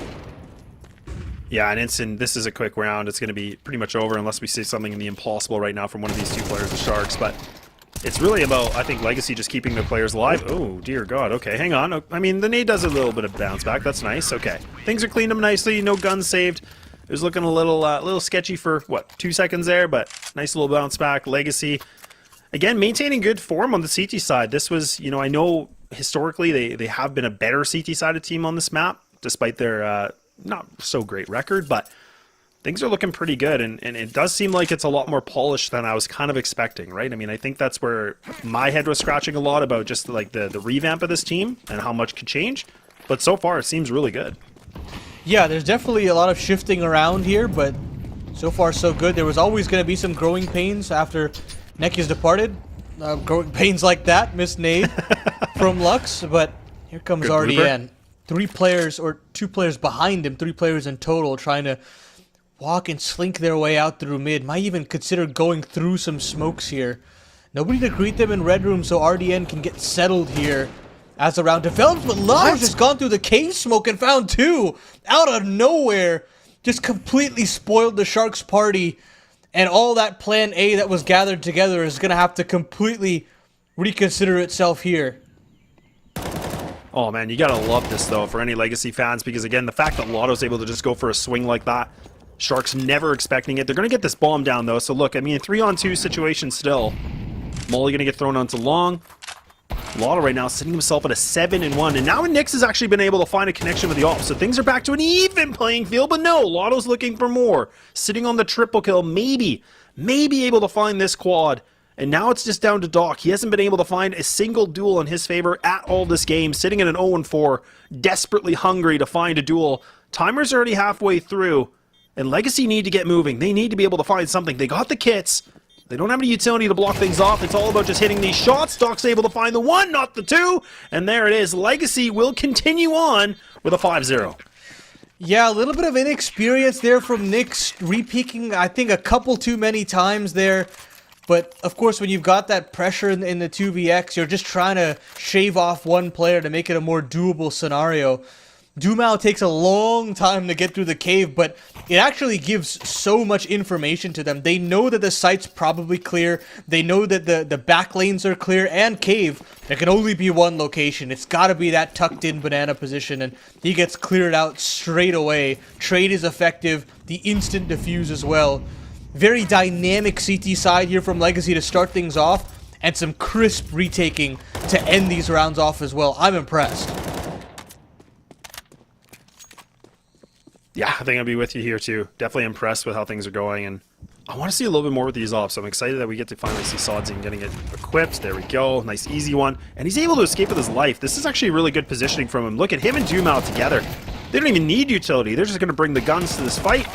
A little bit of a shot miss, but Nissim's going to be able to save Sodzin's life. And again, only one casualty on a big purchase here from Sharks. Things are looking really good right now for Legacy fans. A 6-0. They've been able to secure the half. Worst case scenario to a 6-6. If we get there, if Sharks are able to find some kind of a bounce back. But do we see maybe the timeouts now, Paladin? We saw it before where Sharks went for all three at one time. Maybe they're going to do it again. Yeah, possibly. I think that as of right now, if I'm Kochi and if I'm Gafolo, I'm rethinking that Ancient pick altogether. I mean, Nuke was open. Nuke was a very much a possibility in this veto, and they opted against it. They tried to go in to a quote-unquote weakness, but I think looks can be deceiving at this point when you see the improvements that Legacy have done to this defensive haul so far. Automatically putting a lot of pressure on Sharks here to find some answers, and answers maybe they can find, because look at this. They've gotten up to the base of cave very quickly. No CTs to greet them. They should be able to get a bomb plant, but Lux finds a dink and a kill through the smoke. Oh, but look at Lotto's positioning! Oh my gosh, peekaboo, and there he is! Maybe the triple, he can't get it done, but he does a ton of damage. And Gafolo now, 1-on-3 by himself. He tries to go for the big fight into cave. Even look at Nissim, he was still locked in, man. He was dialed. He was thinking there was somebody about for a swing, and everyone's like, no, they're all gone, bro. You're good. But man, these guys are just playing some really good CS right now. Their defense is really something to behold. But I mean, for Sharks, at least in that kind of a scenario, they can get the bomb down right. But now, look, I mean, we're on round 8 here, Paladin. Like, we got to see something different quick. This thing's getting out of hand. Yeah, I think the game plan there was fine. They got to the base of cave with no resistance. They kind of pushed back the CTs and nearly got up short, but Lotto is just playing such a clean game right now, playing ahead of the utility and catching them out by surprise. I mean, this is the second time now where he's completely disassembled a game plan from Gafolo. And now, look at Dumao getting antsy in the middle of middle. Beautiful work there. A little bit of a team nade there to take out Nissim, or to take out Dumao rather, from Nissim. But the damage is already done. Mid-control handled. Lux finds one more. He finds a Doc standing on the side of cave. And it's all up to Nyx now in the 1v3. He clips one away. But at this point, he's just got so much work to do, Laz. I don't think he's got it in him. Oh man, I was thinking, like, I love that we're just seeing the variety from Legacy too, right? Like the fact that even Dumao, like, he had the run, you know, a good little bit of a run boost. The molly gave his position away. It just hit his foot. I was thinking this is, you know, he's a dead man. I didn't think he was going to get away with that, but I love the reposition, like hard left on the wall there with just on the edge of the smoke. Now that's where, you know, when you're getting destroyed like this with an 8-0 against you, that is the most frustrating thing, where players are now building their confidence. They're starting to play a lot more loose. They're starting to really feel it. So look, we're finally getting some good moments. Lotto's had himself a huge game with a 10-3. Nissim sitting at a 9-2. Lux, you know, these guys are all in really good states. And even Sodzin, I mean, I know it's been a little bit more quiet for him, but whenever he's been tested with the op, he's been able to fulfill what he needs to do. He's been able to play his role to the full effect. So things are just looking, again, the stars, I talked about them being aligned, but it seems like it might be actually the case now here for the second map. Yeah, I mean, Sodzin hasn't even been pressured on that A-bomb side at all, right? They're getting pushed back in middle and on a B-bomb side, and he could just stay completely locked and loaded on that A-main side of things, because his rifle core is doing everything right now for him, just kind of backpacking him all the way through this game. Not to say that he's playing poorly, but it's just such a tight ship being run by Lux for the rest of the rifles, that it's been smooth sailing for Legacy. dealing with these infested waters with ease. Oh, look at Lotto again, man. He's just trying to get a little cheeky. He's trying to get a little aggressive on it, but okay. It actually does punish him, so they're going to be able to pick up the rifle, but now they got themselves an advantage. It's been a little bit of time. Lux, ooh, there you go. Okay, RDN. That's something good. That's something now. They got themselves a free bomb site. And this is an unlosable situation here for the Sharks. Unwinnable situation for the Legacy. And it all comes down to finally punishing the aggression. That little jolt step there from Lotto to kind of clear out middle like he did a couple rounds ago. But this time Gafolo and RDN are prepared. They deal with that and they instantly pounce on that B bomb site. Straight smokes into an execute and they try to just make sure that they can overwhelm Lux. Lux finds nothing and it's an easy open and shut case around there for Sharks to find their first. Still a lot of work to be done. You know, Lotto can always pull back there and play a little bit slower. So it's not a round that I can just say can be easily found. Oh, no. Ugh. That's ugly from Doc, or from Nissim rather. Great from Doc. But he'll be wanting those bullets back. Yeah. And he was doing it so right. He was just like, okay, I'm going to wait. I'm going to trigger the split. I'm going to wait. Somebody else is going to come through this. And man, that was a sick shot from Doc. But look, yeah, kind of a weird round for them to win. But, I mean, like you were kind of mentioning, it's those first opening duels. Lotto getting a little bit, probably a little bit too overzealous on the peak, right? Like getting a little bit too excited on it. You know, he's been given it before. He tried it again, didn't work. But nicely done from the Sharks to be able to bounce themselves back into a round that I feel like on paper really wasn't in their favor. But they make it work. So now, I mean, no harm, no foul here for Legacy unless this round falls apart. Good trades coming back for the Sharks, though. RDN was able to cross through just in the nick of time. Lux should be able to find himself an easy duel. Once again, the trigger display. And okay, this time it's going to be fine. But now he's got a utility out. He finally gets the quick switch back. That's what we wanted to see. Now we're seeing that 3-on-2. Both players crossing each other. Ships in the night.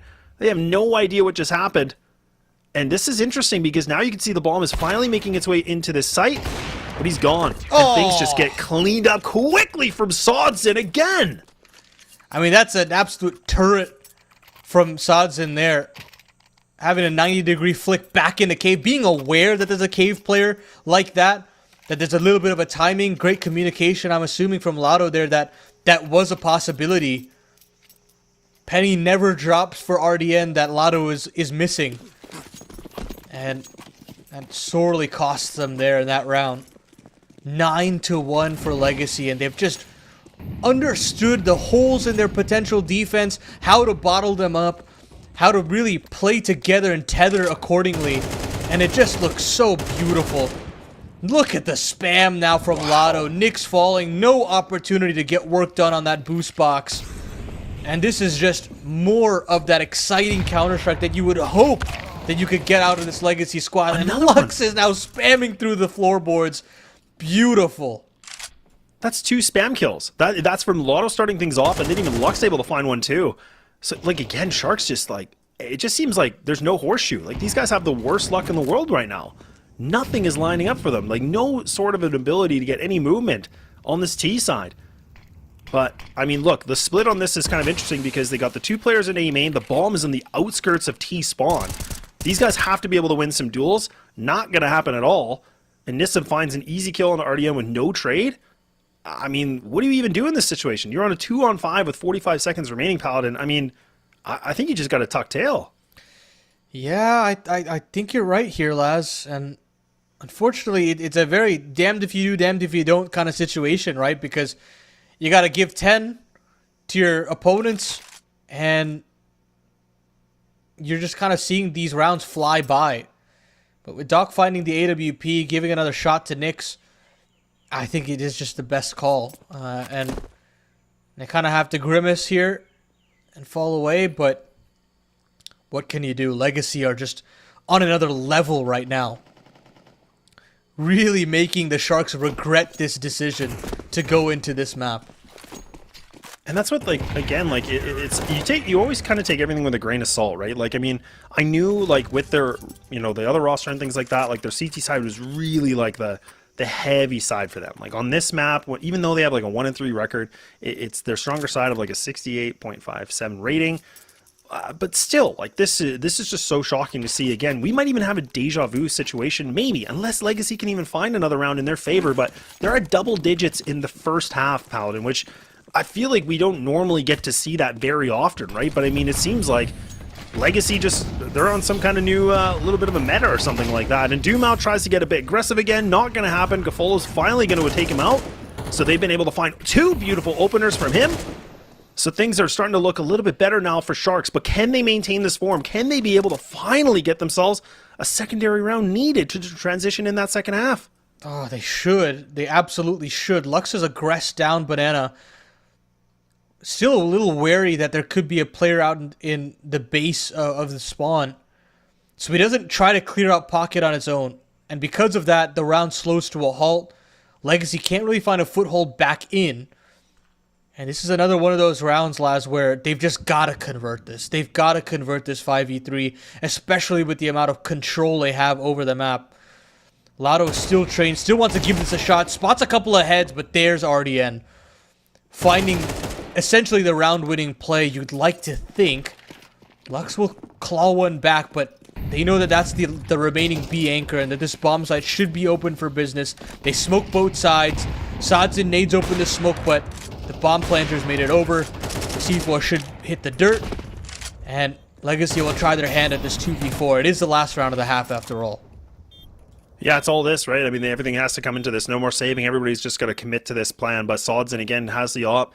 Lux has been able to have himself a great game thus far, but now it's just about hitting these shots. A little bit of connection onto the toes, and can't seem to get the kill, but he's doing some good tenderizing. And now Sods in an impossible task. Gets a nice little bit of a drive-by shot with the op. 3 bullets remaining in the chamber. He has to find these kills quickly. He gets a second. Time is ticking. Time is dwindling, and Koala will be able to put the nail to the coffin, and we finally see Sharks bouncing back with a second round, and that's where we're going to take that break and see if they can bring the same heat in the second.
Well, a little bit of deja vu. We're finally back into the second map. A 10-2 scoreline, the exact that we saw here on the first map on Mirage. Things maybe could be a little bit differently here, though. We're on Ancient, but now the question is, Paladin, do Sharks have enough in them to do what they did before and bring things back to a closer game and maybe even pushing it to a map number 3?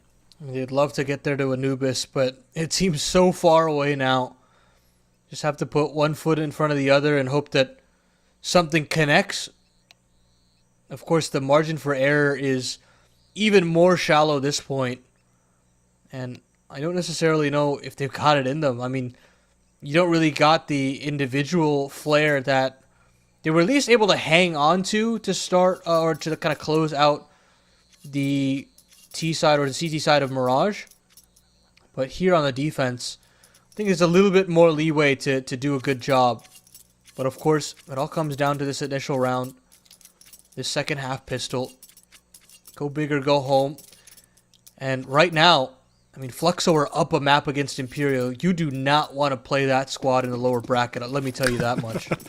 Yeah, that's some good advice there, because that's true, and that's where we were kind of saying these 4 teams that are in this close qualifier. It's it's just going to be nail biter after nail biter, and these matchups are just going to be nuts when you kind of think about it.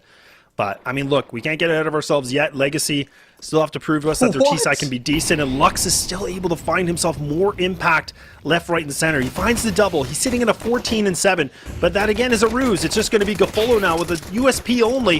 What the hell is happening? He's fighting fires right now in the smokes. He's just not able to find anything. And look at Dumao. He somehow gets a kill jumping out of it. And Legacy, they take away a pistol in the most gruesome way possible. Oh, and at that point for Legacy, they don't care, man. They don't care how they've won that. Lux just walks out middle, finds a quick double, and then just the back and forth of utility, dodging flashes, seeing flashes, and somehow, some way, Legacy, full gray screen, just trade their way into that B bomb site. And now, they've got the game on a silver platter. A force buy on the other end. Nyx has bought armor and he's still got just a USP. Hard times and then some for the Sharks.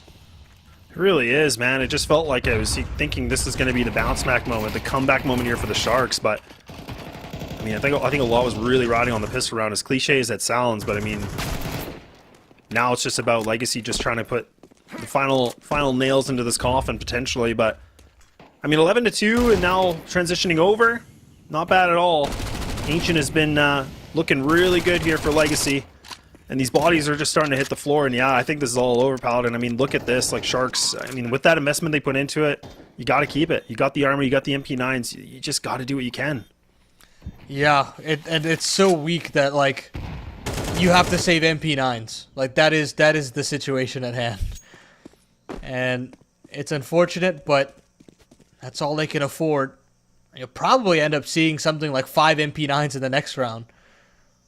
So, really dicey situation. It really just goes to show the kind of potency that this Legacy roster has when you let the individuals flourish like this.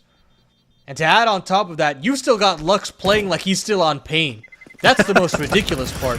It is. There's obviously there's supposed to be a dip in form. I mean, you're calling now that it shouldn't be allowed, but yeah, IGLs don't do that, right? He's the highest rated player for this team in the last 3 months. It's ridiculous.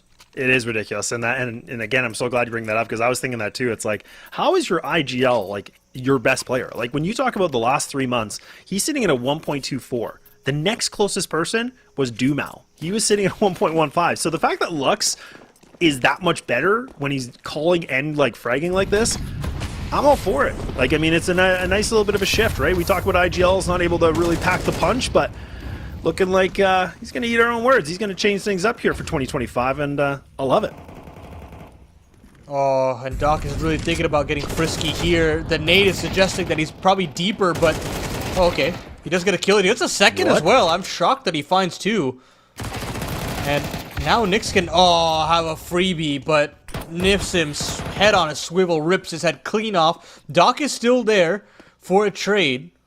But these full HP players of Lotto and Sodzin have made their way onto the B bomb site. Sodzin fakes the plant, and that allows for Lotto on this swing and finds a quick double. Damage on Gafolo as well, but Gafolo will allow Sharks to survive in this best of 3 just a little bit longer.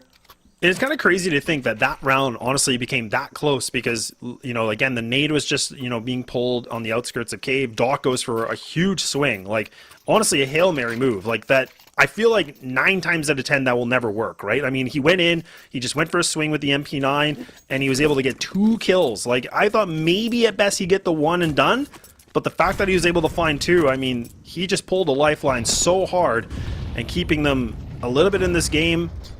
The bleeding is, you know, going to be stemmed a little bit, but for how long? I mean, Legacy now on series point for a long time. Doc and Gafolo together are getting a little bit antsy. They're getting a little bit pissed. They want to get things done, and I mean, slowly and surely, Paladin, things could slowly be built back up, but it's going to be a long damn road.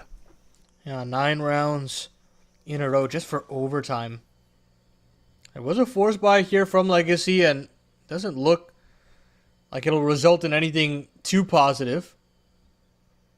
I'll just wait out this smoke here, see if they can find a straggling CT, but these positions are some of the hardest to clear out, especially if you don't have any utility. They do creep out, they do find their way in, but Nissim hits the deck. Saad's in not too long for this world either. And it's all into Dumao. Got a lot of headway in middle here, but was never really offered up a kill. So with this, the Sharks start their road back into this game. And, of course, paving that road will be a difficult one, but they've got to start somewhere. And it'll be here to where they start to plant that flag down. Yeah, and I just don't see this situation at all. Like, look, he doesn't even have the bomb, and he has to fight against 4 different players. But look, a good round from Sharks to be able to bounce back. Doc really, you know, stepping things up when needed. Getting, I think that was a triple kill, if I'm not mistaken, to finish that round out. So a nice amount of work, but still, again, a lot more rounds needed here to bring this thing to an overtime situation. And I mean, talking about overtime, I mean, I don't know, you know, we briefly got to talk about this, but, you know, the Fluxo Imperial game, I mean, that was on Train. That was a 1915, and now they're on Nuke, and I mean, it looks like, you know, Fluxo, they're having themselves a pretty good game. So like you said, I mean, there's a world where Imperial could even be in the lower bracket, which is kind of crazy to think about in itself. But we'll see. Good nade, good meat grind around, and yeah, look at these two together. These guys just make it very much a minced meat recipe. Did you like to see? And now another real test for them. One of several, to say the least. Guaranteed at least 3 to 4 buy rounds that they're going to have to deal with. And with the kind of pace that Legacy like to approach their T sides, they're going to have to use these anti-rush grenades straight away. Don't want to have to deal with Dumao running at you in middle. So they'll toss those in. Oh, beautiful little run boost to get Koala close. And Dumao really considering going through this. An 8 open in the smoke, spots one, and Lux from the other end from Shelf. That's a beautiful little crunch there on the middle, but the bomb has been dropped. Dumao's got to stand and deliver. He does immense amounts of damage onto Nyx as well. Shouldn't be long for this world, but Nyx will step up. Still find one more, but back turned. Unfortunate. Lado will capitalize. Bomb recovered. Everything relies upon Doc's shoulders now. Highest rated player for Sharks so far. But with Lado and Nissim finally joining hands, this bomb should be able to go down. I say that, they've taken a little too much time. Doc has gotten his way all the way into Donut. Smoke will come up, but Doc is seriously considering to go through it. He'll have a player potentially on a silver platter, but Lado will capitalize. 13-5, an absolute demolition on Ancient. It's an absolute hoodwink of a veto for Legacy as they continue on in this upper bracket.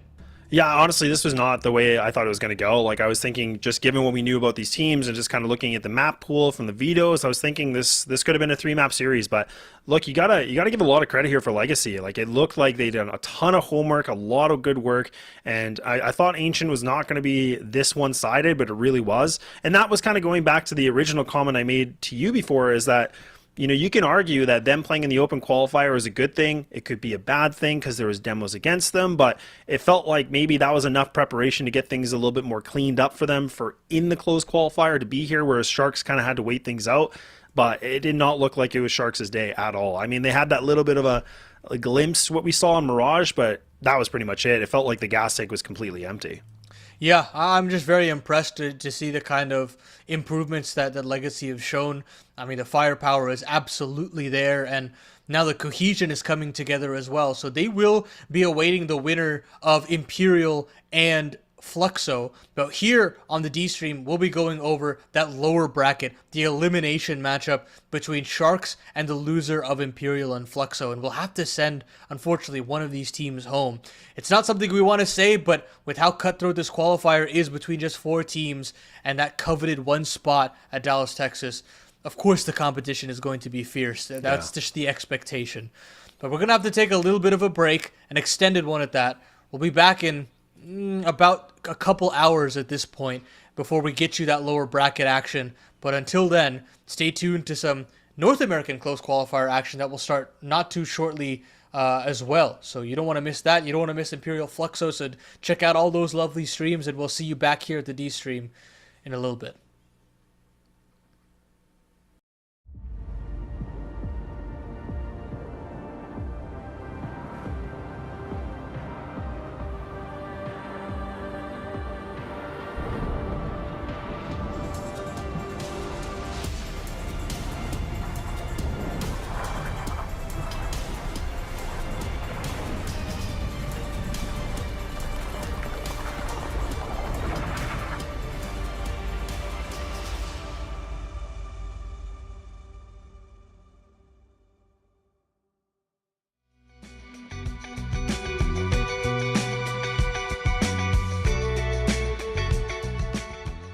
Your name? Lee. Lee, mate, nice to meet you. What's it like being part of the best crowd in esports? If you're not here, you're not living. Let's go, the boys!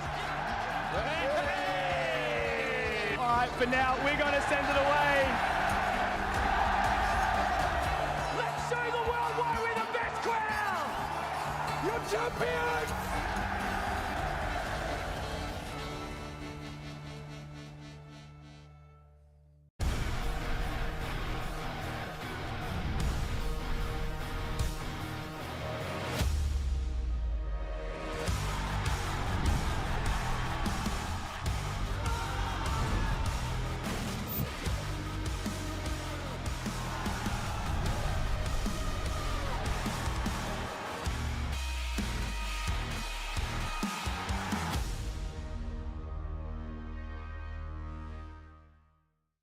Think you've seen it all? With Faceit Watch's Point of View Selector, you can experience the game from any pro's perspective. Use the multi-view feature and customize the stream with up to 4 angles. Control what points you see while earning rewards. Drops are activated and lucky winners will receive Faceit points. And if you ever miss a match, VODs are now available. Get instant access to demos with multiple POVs and commentary. Watch it, control it, Faceit.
If I heard that you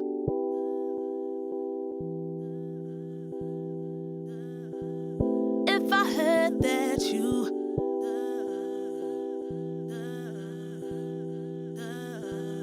If I heard that you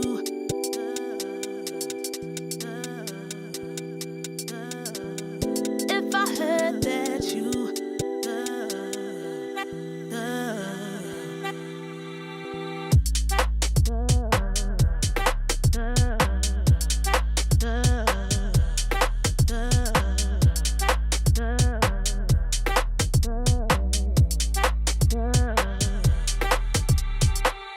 what a shame on me.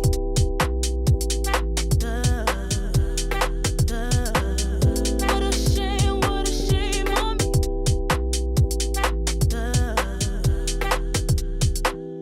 If I heard that you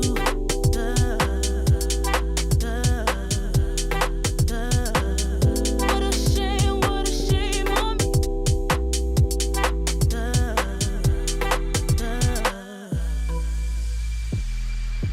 What you doing? The way I live life. What you doing? The way I live life. The way I live life. What you doing? What you doing? The way I live life. What you doing?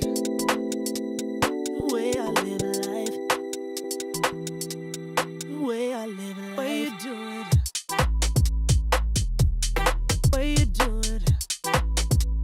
The way I live life. What you doing? The way I live life. The way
Lately I feel I can't find my feet. Pushing closer, my heart skips a beat, and now I'm falling deeper than I fly. I can't control when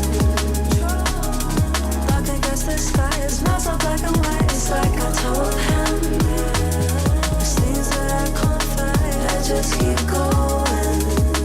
I just keep going. In my time, I've been dreaming of a space to really fill my place. I wish she'd seen what I had dreamed. Before these darker days, I thought I found my way. Quickly fades, losing the race, closing the page. In and out,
If I heard that you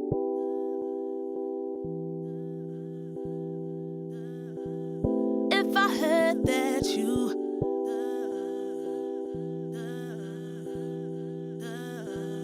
If I heard that you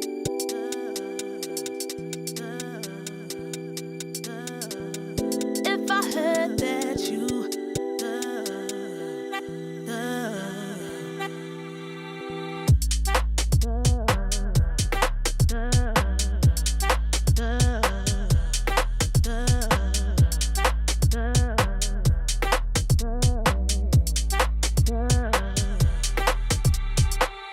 What a shame on me.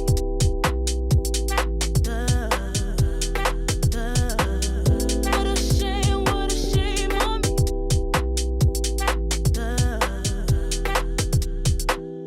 If I heard that you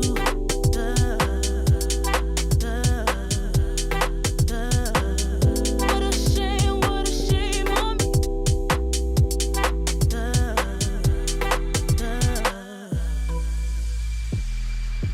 Way you do it, the way I live a life. Way you do it, the way I live a life.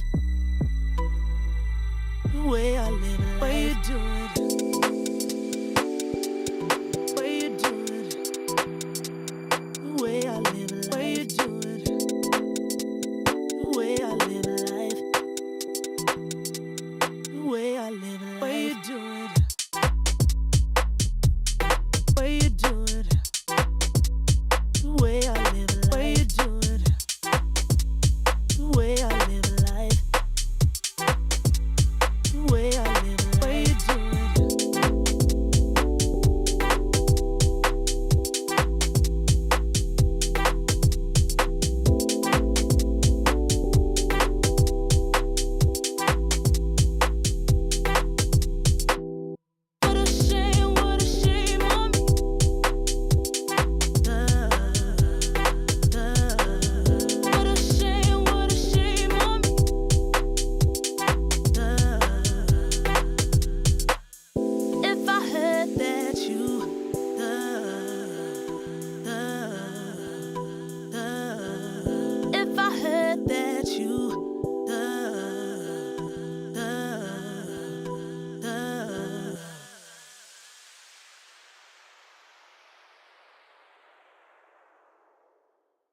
lately I feel I can't find my feet. Pushing closer, my heart skips a beat, and now I'm falling deeper than a fly. I can't control it. Dark against the sky, it's not so black and white. It's like I told him there's things that I can't fight. I just keep going. I just keep going. In my time, I've been dreaming of a space to really find my place. I wish she'd sing right ahead.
Okay, welcome back, everybody. We're here for the IEM Dallas or SA close qualifier here in the lower bracket now, where teams are going to be fighting for their lives to even just stay alive so far in this close qualifier. But it's myself, Laz, of course, joined here with the wonderful Paladin, and we have ourselves a bit of a unique matchup, which I think we both weren't expecting, which is going to be Sharks taking on Imperial. Yeah, maybe you might have considered Sharks to be on the underdog side of the coin in their matchup, but certainly not for the Imperial Fluxo game. I mean, you talk about Imperial and the work that they've done just recently in the Lisbon qualifiers, defeating both Pain and MIBR, two international stalwarts within the region, and you're thinking, man, if they're here, what has Fluxo done in that sort of a matchup? So, of course, we won't be able to talk about Fluxo. They'll be moving on in that upper bracket with an opportunity to notch themselves one step closer to that spot in Dallas. But here, the schedule is at hand. Sharks taking on Imperial. And now we got to see, really, was that a flash in the pan? Was that a hiccup of sorts? Or is Imperial really in dire straits for this qualifier? Yeah, and that's kind of the biggest question, right? I mean, the veto that's about to pop up here is going to be really, really interesting to see how this can come into effect, because I think both these teams are kind of showing us the parameter that they shouldn't be here. We didn't think that this was going to be the case. And, I mean, look, I mean, we can talk all about that, but, I mean, I do think we need to talk a lot about this veto, because already now we're starting to see Train is going to get picked again. That is the first map that Imperial played against Fluxo. They lost that in overtime, which was pretty close, but at the same time, it's a map that they've been trying to utilize as one of their picks in their pool, but it's so far not looking the greatest. So Paladin, walk me through it. Give me the big brain here. Yeah, so I think Dust 2 is their home map. I think that's straightforward. But now that it's out of the pool straight away, I think in this situation they've got to figure out what their second pick should be. And if you look at South America, you look at the top teams, there isn't really one right now that comfortably plays Train. So why not try to lean into it, see if you can get reps under your belt and kind of put your dominance on that map. It worked against Pain, I believe. It was either Pain or MIBR where they picked it into them, and winning there gave them a slot at Lisbon. So I think they realized that we've got something here. Not only can we use it as an underdog pick against better teams, but we could potentially use it and make it be our own home pick that forces South America to kind of get on that level. So I think it's a risky pick for sure. It always will be, at least initially, while this map is still trying to get figured out. But I think I've definitely seen a lot of teams that adopt these new maps. Yeah. And because of that adopting, they become suddenly a much more powerful team within the region. And so I think that overall, very excited to see what Imperial have in store for us here on Train. And Laz, I believe this is the first time we're both casting this map. Yeah. And I'm very excited to go through with this with you. 100%. Yeah, I was just going to say, like, this is the first time I've been here, so this is going to be really, really fun, and we'll see what Imperial got in store for us. And already so far looking pretty good, but right back out of the Sharks, looking like, even with just losing RDN quickly, or Doc, my apologies, looks like they're able to reply back nicely. No way with a beautiful, just a little bit of a jumping shot there. This thing is going back and forth. Bomb is going to go down, but now this is a tough position right now for the Sharks, because again, they have the one kit available, and now if RDN can hit these kind of shots, it might be able to be in a good effect, but it's not. This thing is going back and forth. It's a bit of a teeter-totter, and now these dualies are just trying everything in their power, but it's just a bit weak. All of a sudden now down to the 1v1 situation. Kit's going to be picked up from Nyx. He's got the smoke. He might even be able to tease this ninja defuse potentially. He's going to stick it, but Descendi's going to be able to find it, and there we go. Imperial, they don't make it look easy, Paladin, but at least they can get something done. Yeah, I really do like the strategy there. You smoke off Icon, you smoke off Z, and you try to just get that bomb down, force the CTs to play ahead of that utility, play in the site, and it actually works pretty well for the Sharks. They get a couple of kills, and they make it a favorable or a doable retake, but Imperial just trade very effectively. No way with that aggressive dual Beretta pickup. Super important in the grand scheme of things, and overall netted them the round. We'll see what these game plans look like as this T-half continues to develop and showcase whether or not they've actually put in some real work into this map. Oh yeah, look at this. I mean, a really good play just to get all the players kind of just, you know, body slamming into T-Con. I mean, you got to do something, right? I mean, that's what we always talk about these second rounds, is you kind of just go for the risk of, you know, just stacking something or doing something you can. But look, I think there was 2 players that went down from Imperial, not bad, but otherwise now it's going to be the full gun round. Nyx is going to have the op. This was one thing that, you know, we didn't really get to talk. Hey, what's up? It's glass cannon. It's glass cannon, not Las. Oh, I thought you said Las, and I was like, what do you mean? What's wrong, dude? I was like, am I not seeing right? But yes, you're right. Glass cannon off. Look, Nyx wasn't able to put any sort of work into it in the previous game, so I'm hoping to see a little bit more of it right now. Yeah, absolutely. I think that I've seen a couple of good moves from him when he does call his own shots, but yeah, still need a lot more from him. Didn't see much of him at all in that first series, so let's see what the turnaround is. I think T-Con on this map is so important. Holding on to it as a CT is absolutely vital, and both Tri and Che are holding on for dear life and making sure that they can retain this. The trade is there from Tri, and so the CTs won't be able to get this straight away. Look at this. Imperial already have themselves long dogs straight away, already putting pressure on these CTs, already making them feel uncomfortable, but it's still a 3v3. The Sharks still have a potential advantage here with that sniper in play. Yeah, and that's the thing too, is like, look at how like much pressure they're putting on outside. Like, they really have one player that's going to be Koala that's just kind of hanging out on the inner B bomb site, but really it kind of seemed like they were putting a lot more focus on the outside yard, just trying to make sure that they can try to protect A as much as possible. Nick's in a really strong position here, playing behind red. No, he's going to be able to find that connection. A little bit sketchy, but at least he can get it done. But we're back to the 2-2. AK's across. Now it's just going to be rifles versus rifles. Still 36 seconds. Bomb's going to be in the possession right now for Imperial, but dear God, they're not going to just stick this, are they? Indeed, they are. And now Koala, he might be able to find this fight. He snuck away on this. Oh no, the timing! And he just turns his back. And Imperial will be able to snag this round and even pick up an off. Now, understanding how to play in these 3v3s, 2v2s will dictate how kind of these newer teams develop on this map. As you can see there, I mean, there's barely any utility. They're in this weird situation where they've got themselves Long Dog and T-Con, but don't have any way to get out. They figure out a way to kind of tease the op and make sure he feels uncomfortable. And as soon as they do, they jump on him on back red. And that's when the whole map opens up. They find Z control pretty easily, and things look very good. Finally, the Sharks will try to go for some long dog aggression, try to crunch in from the B bomb site, but look at how aware Imperial are of this. You've got a flying MAC-10 from Vinny, a Molotov in the face with Dissenti watching the other end. That is beautiful play there from the T side. Yeah, this is great. I mean, this is where we're kind of really getting a good showcase right now of what Imperial is able to bring to this map. That's where we're saying, you know, they're really trying hard to make this as part of their picks in their map pool, and we're starting to see it, right? I mean, I'm still pretty surprised, like, the previous game versus the Fluxo, right? I mean, I am going to go back and watch it later, because even them losing 19-15, it's just so interesting, but I don't know if Fluxo came in with a good anti-strat, but look, now this is a moment where Cafola is really going to have to talk to the boys here on the Shark side and figuring out what they can do. And let's not forget Paladin. I mean, look, Sharks were the ones that we captured earlier, and they were having these really terrible starts, right? Like, nothing was looking good at all for these guys. So the fact that we're kind of going down the same rabbit hole, that's going to affect the mental here. Like, this team is hopefully getting themselves out of this hole quickly. Otherwise, it could be a slippery one.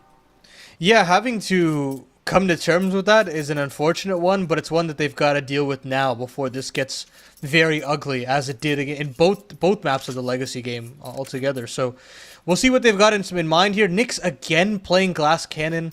I don't recommend it on this map specifically. I do think that you can play on these long lines, but with the way he was playing it on back red, where it's a little bit more closer in terms of the range of these gunfights, it's a little riskier to go Glass Cannon, but we'll see what he decides to opt in for. The potency of ops are still very powerful.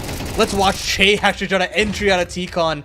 I like the idea there, but the execution was a little awry there with the flash not necessarily hitting from Vinny. Oh, interesting too, and even actually no way. I mean, he's been spotted a little bit, and the CTs actually have repositioned themselves to fight into alley. And I mean, it's a kind of a tough angle. It's not quite as forgiving as it used to be on the other, versions of Train. Just a little bit more nooks and, a little bit more of a difficulty on it. But look at Descenti. Oh man, he's even able to get away with one is kind of surprising with just a dry swing like that.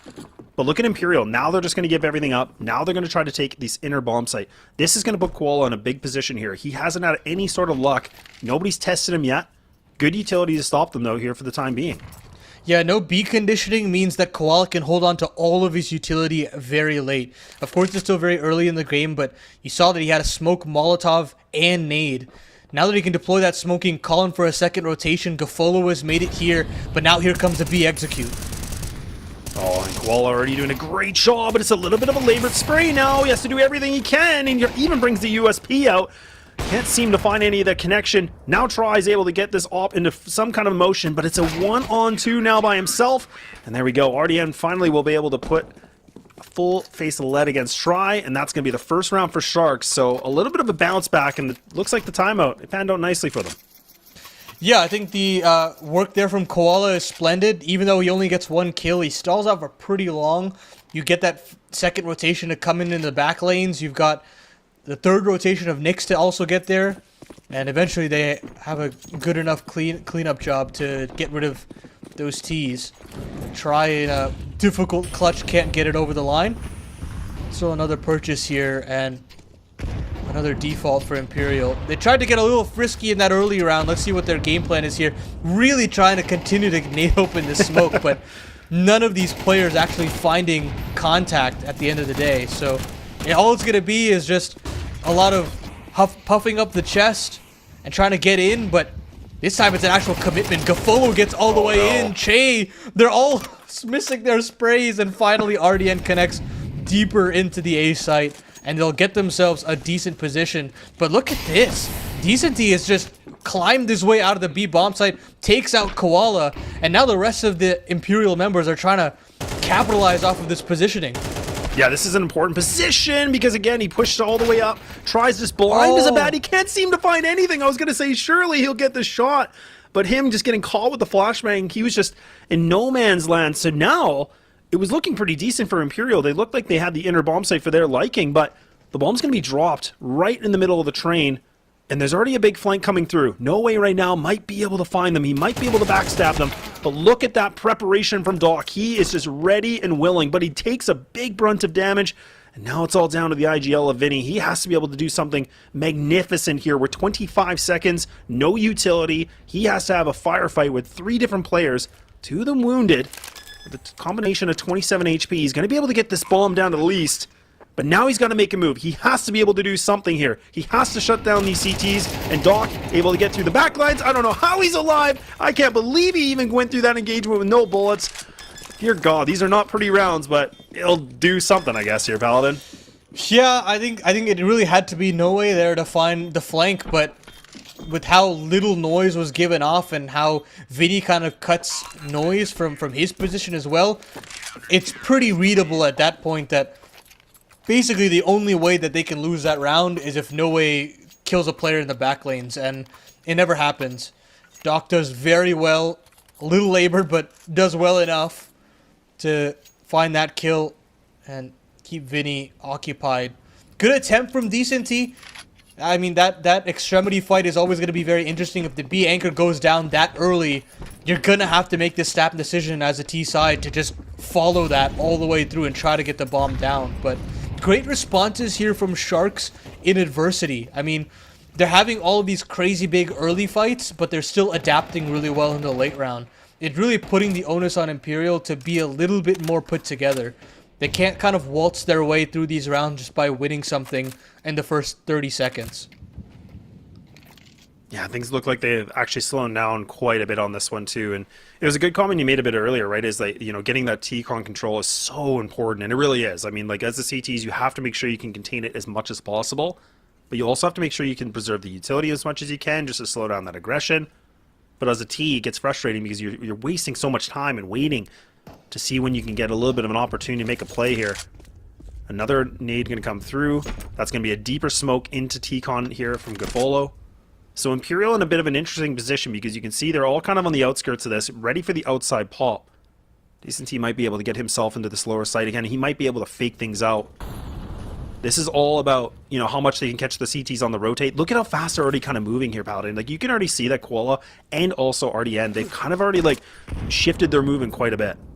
Yeah, DCT's done a good job in conditioning, but they still can't get out of T-connector. That deep smoke is making them worried that there's still another player in here. Finally, they realize it's empty, but now they've got to go full gray screen into Gafolo, into Nyx, and all these CTs just swarm the offensive hit. Sure gets a consolatory Deagle headshot, but it's all for naught. The Sharks had read Imperial like an absolute book.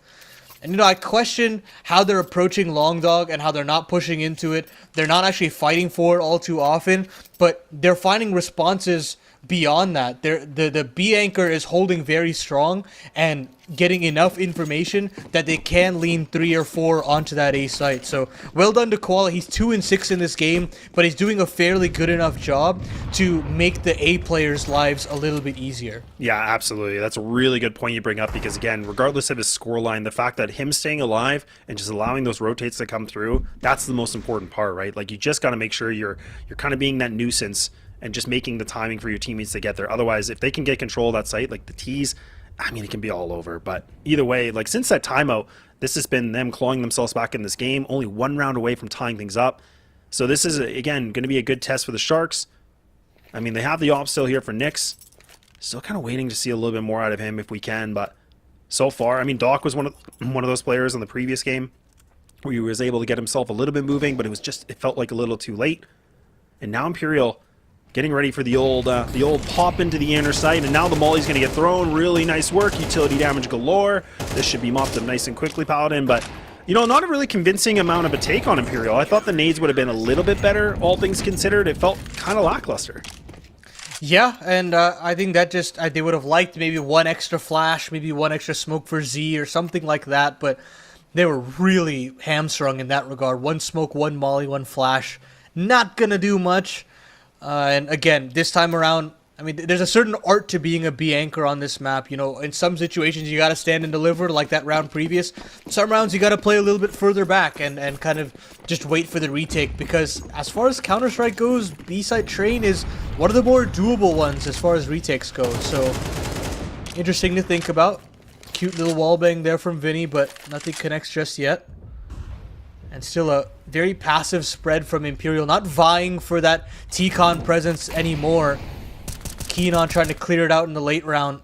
And now Sharks getting a little bit more comfortable, poking and prodding into the Long Dog area of the map. They're really trying to stretch their legs as a defense and make Imperial work for some map control. Yeah, it's good though. That's the thing though. Again, like, just getting this T-Con control like that is just so important. Gafolo, the fact that he's able to push this deep and do another secondary smoke into this, that's what I mean. It's just buying the time for them. Not going to help that Doc's going to go down a little bit early on this. But nonetheless, I mean, this is still a decent position here for the CT side. Now you have to make a decision. Do you want to commit to Gafolo still holding on to this T-Con where he could get overwhelmed by numbers? Or maybe change up the composition. Now you can start to see the Sharks repositioning themselves. They have a good inkling this could be an inner take. Imperial playing a bit of a standard approach on this. Going for the execute.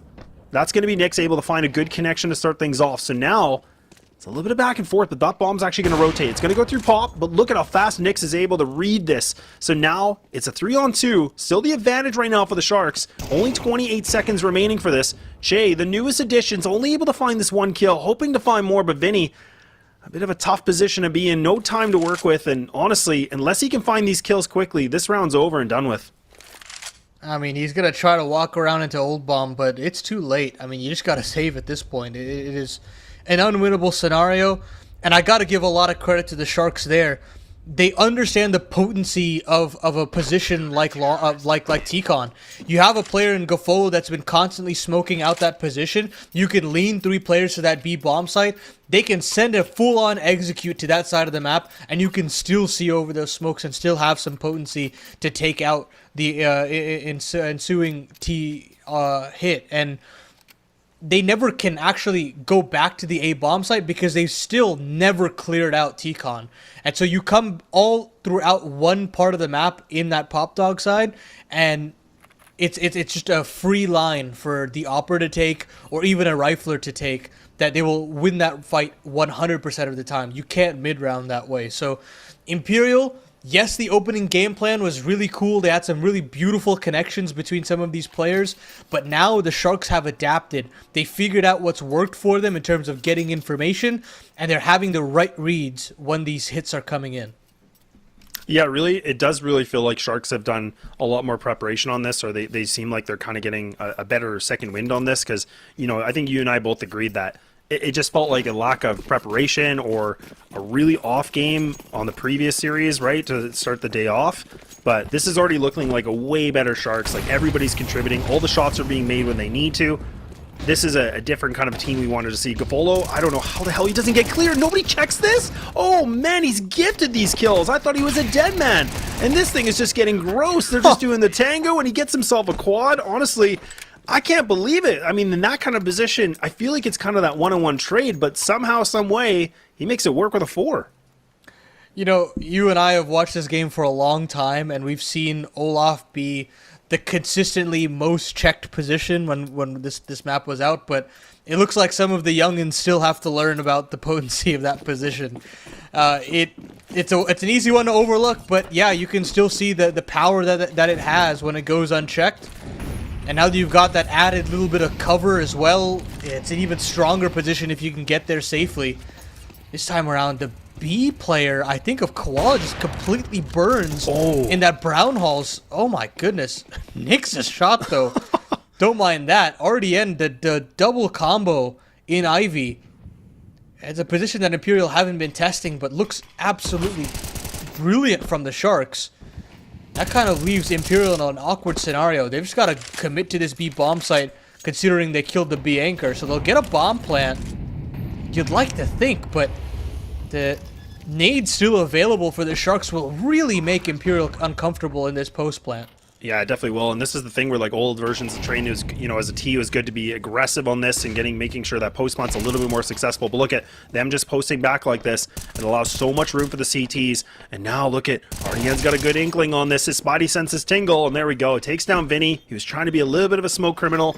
But again, I feel like we're seeing Imperial being, it kind of feels like a bit predictable in some sense. But in the same token, I mean, I love when we see that variety coming in from Sharks, like the double player into Ivy, something they haven't done. I mean, now they seem like they're kind of on the right page, and maybe that step ahead of Imperial. Maybe they were able to watch the previous game that happened. They found like a couple quick gimmicks, things like that. There was that hour break in between their games, but none the wiser. I mean, Sharks are in a great position to potentially find this 8th round in their favor as they move over to the T side, which is going to be a really good boost of confidence. Yeah, I'm completely with you there. The CC reads have just been splendid. And now, they've got to see if they can close out this half strong. Imperial, beyond those initial 4 rounds, have really struggled to keep up with what Sharks are throwing at them. And again, tried and true method, Gafolo in T-Con, allowing for a later lean. And so, that first rotation of RDN will slide over.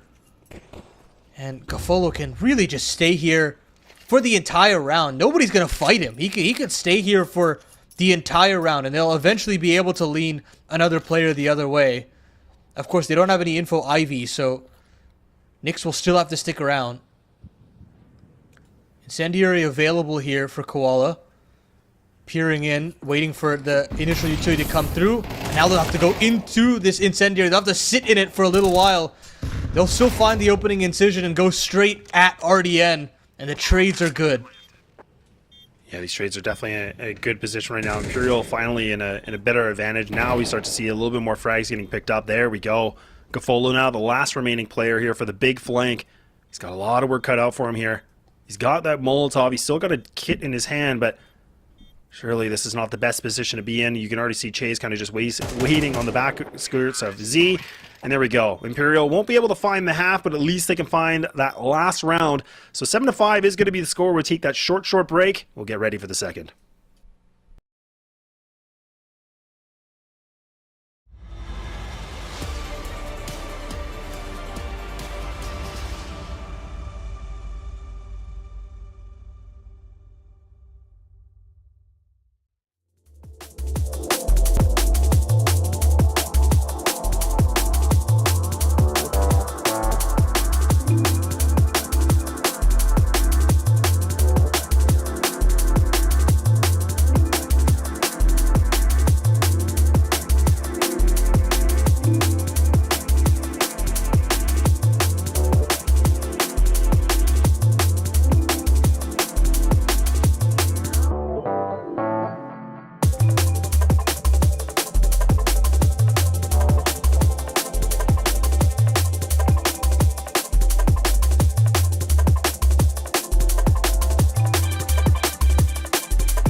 All aboard. We're ready for the second half as we get into train, and it looks like Sharks have been able to find a way to get themselves looking a little bit better on their CT side, but now the question is, can they get the job done? Can they be able to find a map win so far on the close qualifier?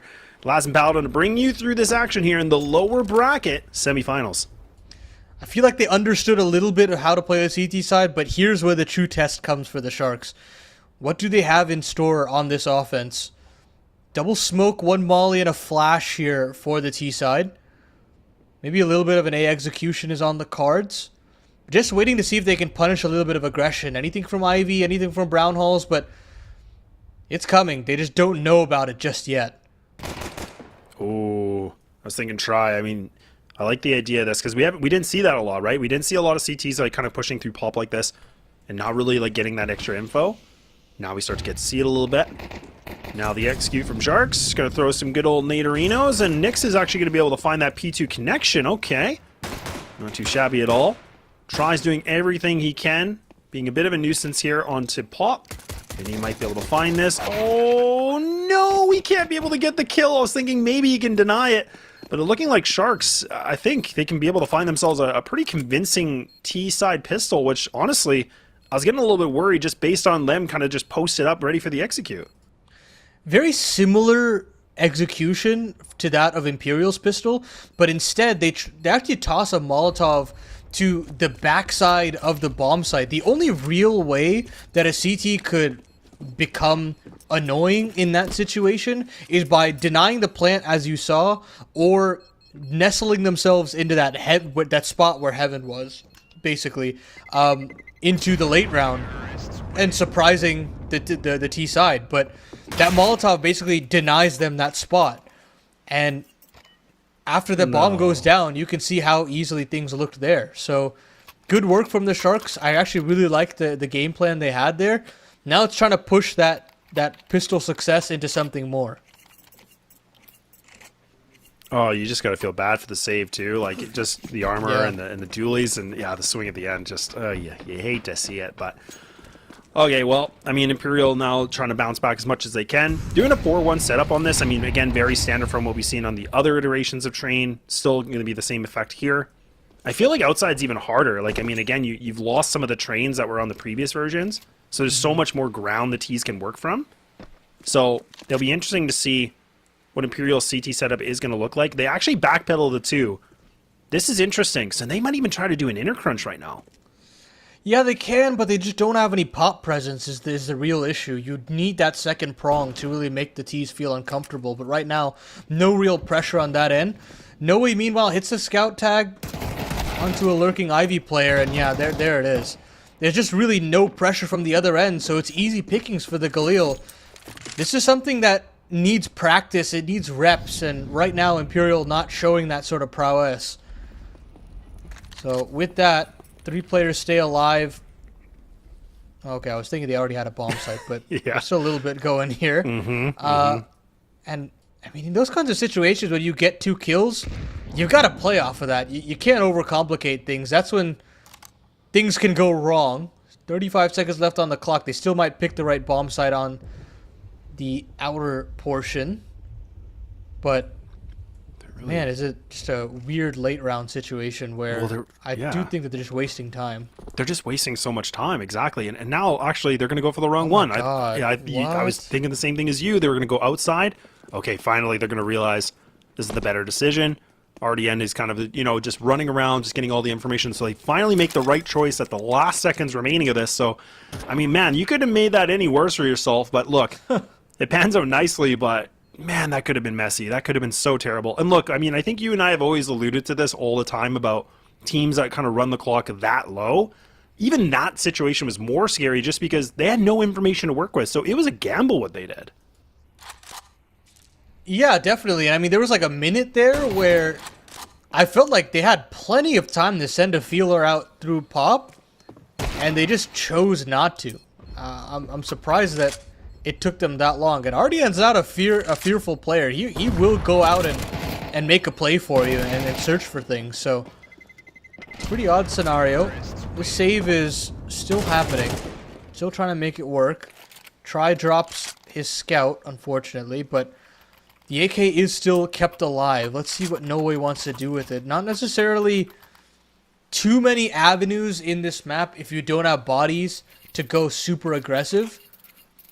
I maybe think about just trying to play up close and personal on T-Con, but other than that, you kind of need utility to back that up as well, so it's kind of hard as a CT to like work with hero guns on this map. Yeah, definitely not as forgiving as some of the other maps. That's a really good point to bring up. Where some of the other maps you can get away with the hero rifle, whereas I feel like a map like Train, just the way it's laid out so far, not going to be the easiest. But I do like this composition of how they're going to utilize this. So they're going to just try to crunch into the hallway. Not bad at all. But it's a matter if they can really get him activated to be able to find these kills, because he is the person that has to make the play, right? He's in the driver's seat right now for Imperial. So now you can see Gafolo. Bit of a challenging one, but okay, look, they're starting to clean it up. Now it's all just a matter of this. The AK is going to get dropped. Ooh, okay, that's a nice little collat. Why not? Okay, things get a little spicy over here. Oh my god, I was about to talk about how that crunch completely failed, but what a shot from Decenti. And that's just going to completely change the complexion of the round. Nyx doesn't want anything to do with it. He's like, I got to get the bomb back. We got to reset here. Doc still has got himself plenty of space in T-Con, so this should be fixed up. Yeah, Try will fall, and it's all up to Vinny, but man, oh man, what a shot. I really thought that would completely change this one up. Vinny still finds one, and he spots out another. No armor on this, that's the real issue, and no kit with his position noted. It's going to be a little more difficult to figure out. I think he took a nade to the face. 37 HP. He'll save, but whew. That one gets the juices flowing, lads. That it definitely does. Look, I mean, I was thinking too, like I was on the exact same position as you. I was like, oh, this inner, little bit of a crunch was just completely fizzled. But look, I mean, the fact that even they bring it down to like 3 players going down is really good for them. So not bad, all things considered. But again, I'm loving what we're seeing from Sharks. Like this, it really does look like a very different team than what we saw before. That's where I was kind of saying I felt like they weren't prepared. And that's no disrespect to Legacy, because I think Legacy played really well, but it just felt like Sharks were really not fulfilling what we know they can do, especially like just given their ranks and like kind of, based on how they are. But now they're in double digits. Again, let's not forget this was the pick for Imperial, so they got to figure it out quick here. I mean, this thing could slip away again, maybe even a worse scoreline, because I mean, Imperial played this earlier on today, folks, and they lost that overtime versus Fluxo. So they're kind of going down that same path maybe, unless they can do the impossible. I don't mind picking into maps and trying to find a new home, but right now, beyond those 4 rounds, I have not seen that level of gelling from this team so far. They're going to try an all-out aggressive maneuver here from the T side, straight into this A site, smokes all over the shop, but it's Vinny that finds the first kill. Still looming threats around every corner as Nyx has made it out. Koala has as well, and he'll find one more. RDN through the smoke will find one more, and the trades come up the T side until Try is there to arrive at the scene, and he flicks back for a second. That's some impact from the sniper, and Imperial are right back into it. Yeah, this is good to see. I mean, this is where it was a really critical round, right? I mean, that could have completely changed the game if it would have gone the other way here for Sharks. But luckily, they were able to get themselves bounced back. Keeping the AWP in their hands is going to be really important too. So now they can either decide to commit to it outside again, or they can kind of maybe just hover it around Z. There's a lot of options here that they can go with on this, but it's not as a forgiving map about rotating the AWP as much as others, but definitely still an effective strategy you can utilize. Sharks, though, I mean, given their kind of scrappier purchase on this one with double Mac 10s, this is where we're probably going to see Gofolo and RDM playing a little bit more aggressive as the leading charge, hoping to find that entry or at least getting some of the damage done. But you can already see splitting things off, just kind of having the 3 players on the outskirts of T-Con, having the one just lurking, inner halls, just making sure nobody's going to push this. So really a bit of a standard setup, hoping for somebody on the CT side to kind of overextend their welcome.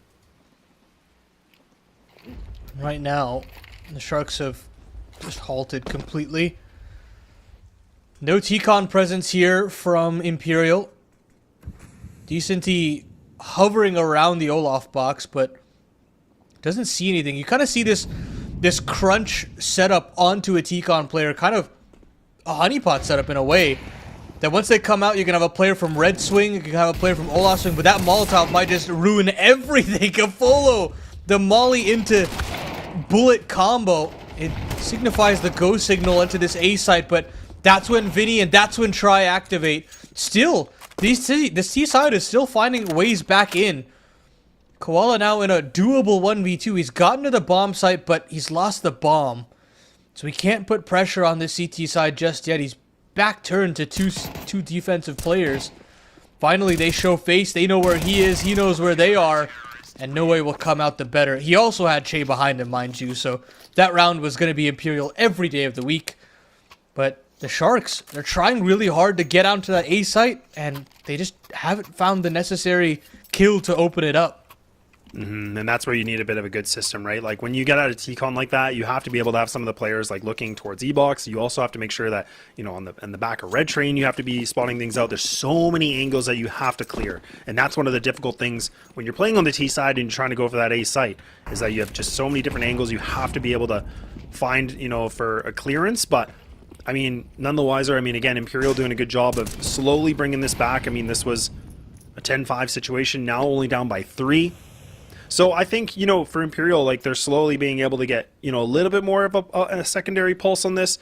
But at the same time, like, you know, for the Sharks, it's been impressive to see some of the executes. It's been pretty basic. I don't feel like it's been like, you know, wild or anything innovative yet. But I mean, considering we weren't really sure what to expect from a team like this on Imperial's pick, it has been a sight to a little bit behold.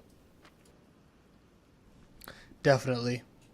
And now the Sharks are just going to stall out, honestly, just to burn some utility. See what they can do. Have a little mini pause here. The existence, as they say. Yeah. It's good, though. I mean, it's the right call. And, I mean, they can just use this time, like you said, to kind of figure things out a little bit and what they want to do a little bit differently. And, I mean, for a team that's only, you know, had 2 officials on this and kind of a 1-on-1 split, not bad at all. And I mean, I think they probably figuring out that their outside takes are not too bad, but there's some things that they got to clean up, right? I mean, that last round we saw before, it was a little bit more sloppy, but we've seen other takes where they looked really good, where they were able to, you know, clear the right angles when they needed to. And now the hit comes out. Vinny and Decency will have a nice cleanup there. Nix gets a parting one onto the captain, but they're good. Yeah, not bad. Only 1 casualty. That's all right. That's okay. You'll take those. But now what do we see, right? I mean, this is where we saw Imperial on their T side, where, you know, they really like to do a lot of executes. Like they, you know, got themselves in the positions, did the full nade exec, and then they would go, right? I mean, do we see Sharks kind of getting themselves committed to an inner bomb site? We haven't really seen it too many times. I'd be curious if they want to go for a bit of a B exec. Maybe wait things out. A little bit more aggression here from 2 of the players. Koala is going to be able to get himself, you know, out of the murder hole on this one. He's got himself in a good position. But the Molotovs are going to slow things down a little bit. No way is going to be the one that's going to be anchoring here for Imperial. So he's got a big roll ahead of him here, Paladin. But it does kind of look like the bomb's still on the outskirts of T-Con. No commitment on this, no decision yet. Still kind of, you know, defaulting, if you will. Yeah, still trying to feel out the map. They've still not really figured out Pop. They've not figured out Ivy. They haven't really figured out Brown Halls either. So a lot of this comeback has come off the back of just dealing with this A pressure. And with that, the Sharks kind of have to go blind in some of these scenarios and hope for the best. Here comes an Ivy smoke to be dropped in, and I believe that's an Icon smoke too, to kind of feign a little bit of A pressure, but they're considering maybe RDN can find an entry, but that's a beautiful little sequence there from Try. They're going to try their hand in breaking into this A bomb side, but with 1 prong gone, how much potency can it have? Okay, but not bad with the M4. Almost able to find that triple kill, but now it's all down to Koala. So yeah, wounded here with 12 HP. Should be a dead man. Jay's going to be able to find this, I would think. Ooh, actually, instead is going to just play a little more conservative. Just hang on back. Koala's just going to give up his body. Knife to a gunfight. All right, Imperial. Slowly and surely, it was looking a little grim. Now they're only 1 round away from tying this thing up. And like you said, Paladin, I mean, this is, you know, the CT side is one thing, but the T side is an even bigger test. we're starting to kind of see that potential Achilles heel for Sharks, because they haven't really been able to find that much since the beginning of the second half. Yeah, not at all. And now you're starting to see the potency of Imperial picking into this map. Understanding the CT side pretty well. Understanding how to deal with T-Con pressure very well. And this time around, Tri is also still very much more activated, I think, in this game than Nyx was. I think Nyx was moving out around a little bit more, but I think that Tri's impact is definitely felt a little bit more on the other end. It's interesting. We'll see how that continues to develop. There's still a little bit more time here. But DCT has actually kind of pushed a little bit more forward. He gets flashed into the angle and eventually gets the kill on RDN, but here comes the rest of the hit onto that B bomb site. Yeah, looking like pretty convincing here. Che, the newest addition on this team, getting himself a nice triple kill. And okay, tie game's going to be back on the board, but yeah, I mean, I kind of do hope that we see Sharks going to be calling the timeout here really soon. Just again, really kind of reconfiguring their game plan. Need to do something a little bit different. I feel like it's starting to get a bit flatline now. This is where nothing's really changed, and I think they're kind of hoping it's like the definition of insanity. They just keep doing the same thing over and over and over again, and it's definitely not working. So now, luckily for Imperial fans, we're right back at it. Timeout is going to be used, so this is a really good call from Sharks. But now the question is, with no op, I mean, they got the rifles. What do we do differently? I mean, I think you got to do something a little bit more pacier on that B side. Now you're getting decenty, getting aggressive in brown halls. You're getting pressure from Pop Dog as well. Things are not looking good in terms of commanding respect from the CT. Something that Imperial also struggled with when they were on the offense. So trying to push these CTs back is of the utmost priority. So they've got to find a way to deal with some extra aggression on the brown hall side before potentially going back to A. I don't think they can end A here unless, you know, you get some stunning headshots. But I think they should up the tempo a little bit on these defaults and really make Imperial work for information, because right now they're getting so much with very little use of utility. Here we go. The outside take. They're going to see what they can find. They're going to be able to get the site, but again, it's all about holding on to it. But Vinny, a little bit of a sneaky beaky play. He's able to get himself on just the default train. He's able to get this kill. Now able to use that smoke into Z. Dash away from this. So now making things a little bit harder right now for the Sharks, and a big swing coming in. Not going to work for Nyx though.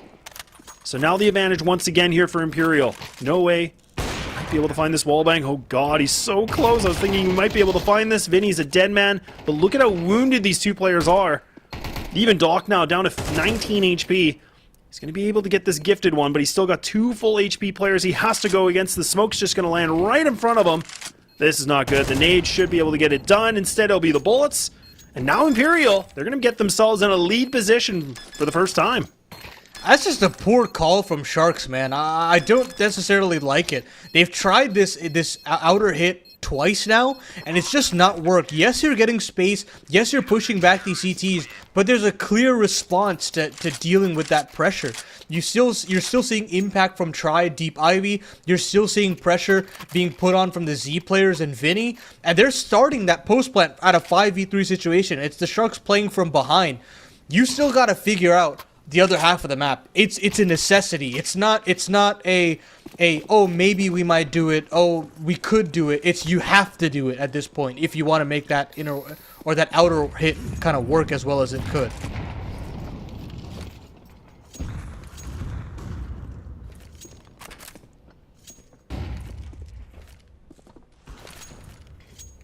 Nice little bit of an opening duel actually for Nyx, so that's a nice little bit of change up here for Sharks. It's very, very different indeed, but now Decenti's able to get himself pushed up in a good position here, just able to get this information if players decide to cross into the inner bomb site. Imperial actually really banking on a read here for an inner crunch, so you already have 2 players that are locked in the B site. You already have Decenti already pushed up, so a little bit of a misread from them potentially, but honestly, it's a good gamble to see. Decenti might go over this fight, and oh man, they both kind of just... A little bit of poking and prodding here, and now Sharks are going to be able to get this execute. They can decide to go outside if they want now, but they got to make a decision here. They're still taking quite a bit of time. They got the bomb outside. They're in the back of red. They got to get things moving. Senti's going to go to the grave, and now they put themselves in a decent advantage. Unless Noe can just stop things out, and look at all the damage he's able to do with a triple.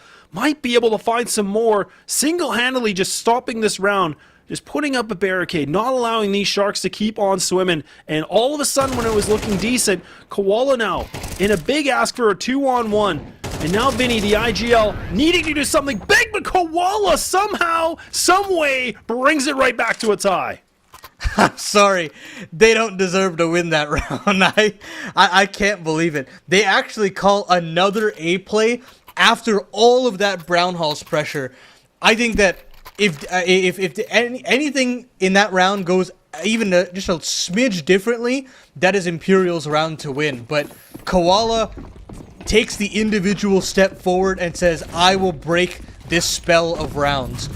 That 1v2 is absolutely massive in the grand scheme of things, and they're going to try to get another player outside of A again, but it's only RDN this time. They're trying to feign another A hit, but this time they're going to go back to B. This time they're going to go straight at Che, and Che finds nothing with the AUG. Bomb plant secure. The Sharks have just completely outsmarted Imperial. I mean, this is at this point, I've got to give credit where credit is due. That's sick. Yeah, it really is sick. And I mean, again, this is a big round. Gafolo, my god, I don't know how he's able to find these double kills. And Sharks now on the map point. Did try actually get that kill? No, he didn't. Wow. Oh, he actually did. I was kind of wondering. I'm like, am my eyes deceiving me? Like, no way he found that. I was thinking that wasn't going to be a kill, but it is. But, man, oh man. Nice little bit of a take. I was kind of wondering when we were going to see Sharks go for the B crunch, right? Where the B hit, and they finally get it done nicely. And they're on map point, so I think Imperial still have a tactical if they want to use it. I'm pretty sure they haven't burned all of them yet. But the fact that we're even in this position, again, is kind of crazy to think about, Paladin. This is Imperial's pick. Maybe going 0-2. Yeah, you can't take those timeouts home, so you might as well use them. So, there it is. I don't even mind them taking a third. I mean, you're going to get only one in overtime anyways if you get there, so might as well use it if you want. But really good work there from the Sharks. I've questioned Gafolo's calls, but those outer hits made that inner hit look absolutely simple. It was a cakewalk to get there. You've got Che playing all the way back from Z, and sure RDN dies, but he sold the bait beautifully. It did everything. So now that you have that opportunity, what do you do in round 24 if you're Gafolo? And how do Imperial respond if they see that same play again? Do you keep multiple players in, or do you leave Che on an island again? Or do you lean now to B? Yeah, and that's the scary thing, too, because when you have to put double players on the B side, I mean, it makes it it's such already a big problem, opening. right? Yeah, exactly. A lot of head scratching for this round to see. Double player Ivy, though, they're actually going to try having that paw flash. Triple, yeah, actually, Vinny looks like he's going to go for the paw flash. Go for a nice swing. Not a bad play at all. But now, do they commit to this? Why does he have his nade out? Get your gun out. This is not good. You don't need to be throwing utility. You just got to shoot heads. Oh my god! I was gonna This is say bad. how nobody died there is a miracle, but finally Noe does hit the ground, and that gun is unrecoverable. Both A1Ss go out through Ivy, and only one is sustained. So keep an eye out for that, because the rest of these players have got to hit some long-range headshots with pistols, no less. A lot relying upon the shoulders of Descenti here, and he's all the way on that B bomb site. Vinny hits the deck. And now, the unraveling of Imperial surely is on the cards unless Tri can put up a masterclass of a performance with that Deagle, and he won't find anything beyond that one Deag. Bomb will go down, and this is basically an impossible situation, Laz. It is, yeah. Unless Descenti's able to find, a multitude of kills here, he has to be able to find it. I think he spots Gafolo just on the edge of his leg, but again, I mean, they have one kid available, but they got a 5-7. They have to find these kills quickly. Time is ticking. It's already getting close to the halfway mark. Descenti tries to pre-fire. He doesn't even win that. Oh, dear God. He just sprays into the wall. And there it is. Sharks are going to be able to take the map pick away here from Imperial on train. And I think Imperial are going to have to do some homework here, Paladin, because honestly, I was thinking this was going to be a sure thing for Imperial. I thought there was going to be a lot more improvements from what they did with Fluxo, but it looks like the Sharks came a lot more prepared and get themselves a huge map win, which was never expected. I'm very disappointed with what I saw from Imperial. I think that they didn't have enough ideas to really prove this pick a worthy one. I understand what the idea is here, right? Is that they want to pick this map again and again so they get comfortable on it, that they get enough wins to kind of stamp their authority on it. They've done this with a number of maps before, but it's different when you actually look at the kind of ideas that they have in the server and you realize that there's not much going on there. There wasn't enough attention to detail on that T side. There were moments on that CT side that I think really come down to how effective Try was. I think he was just very aware with how he played that op and how he maneuvered himself around the map. But beyond that, not really that surprised with what we saw from them. I got to give credit to the Sharks, though. Even with some questionable calls, they still found enough juice as far as the strategy is concerned to get that final blow, to win those final 2 rounds. And for that, I got to commend Gafolo, even though there were some hiccups along the way. Yeah, I agree. I mean, that's where I think, we knew the T side was going to be a little bit more of a bit more of a bumpy ride, I think, for Sharks, just considering they really don't have a lot of officials on this. We weren't sure how prepared they were with their strat book, but I feel like they were kind of hitting the shots better. I mean, despite some of their, kind of sloppier executions on the T side, they still were able to make rounds work. I mean, even that one round where Koala was able to get that 1v2, a round that probably should have never happened. I mean, again, those are kind of game-breaking rounds, which I think was kind of the icing on the cake a little bit for these guys to get themselves in a winning position. So, yeah, it's a good amount of a new reface of Sharks, because I think you and I were both kind of surprised how poorly they played in their upper bracket match starting this off for the day. But at least they can get themselves a little bit of a bounce back here with an upset on Train. But now the interesting thing is going to be for Nuke, right? I mean, this is going to be the pick of Sharks. And, I mean, do we see that 2-0, or does Imperial be able to find another way to push this thing to the full distance of Inferno? I mean, that's a huge question that I don't even think I can really make a good guesstimate on right now. Well, I think the best part of this veto was always going to be that Nuke was in the pool for Sharks. I mean, yes, they don't have Ancient, but I honestly think that's a bit of a blessing in disguise considering how lackluster they looked today. So actually getting their favorite map, I'd argue is their favorite map, it has been for a while in Nuke, is honestly a great sign. I think Imperial used to play this map at a very high level, but it's kind of fallen out of favor for them as of recent, so they're going to have to have a really hard talk, I think, as to what they're going to bring to the table on this map. I'm sure they were aware that this map was going to be in the pool when they looked at the veto, but what the game plan is, I think that's something that we're going to have to wait and see. So Imperial backs against the wall here in the Dallas South American Closed Qualifier. Will they go out early here in last place, or do they have a little more something to say in this series as a whole? We'll take a short break, and when we come back, a little bit more South American action for you.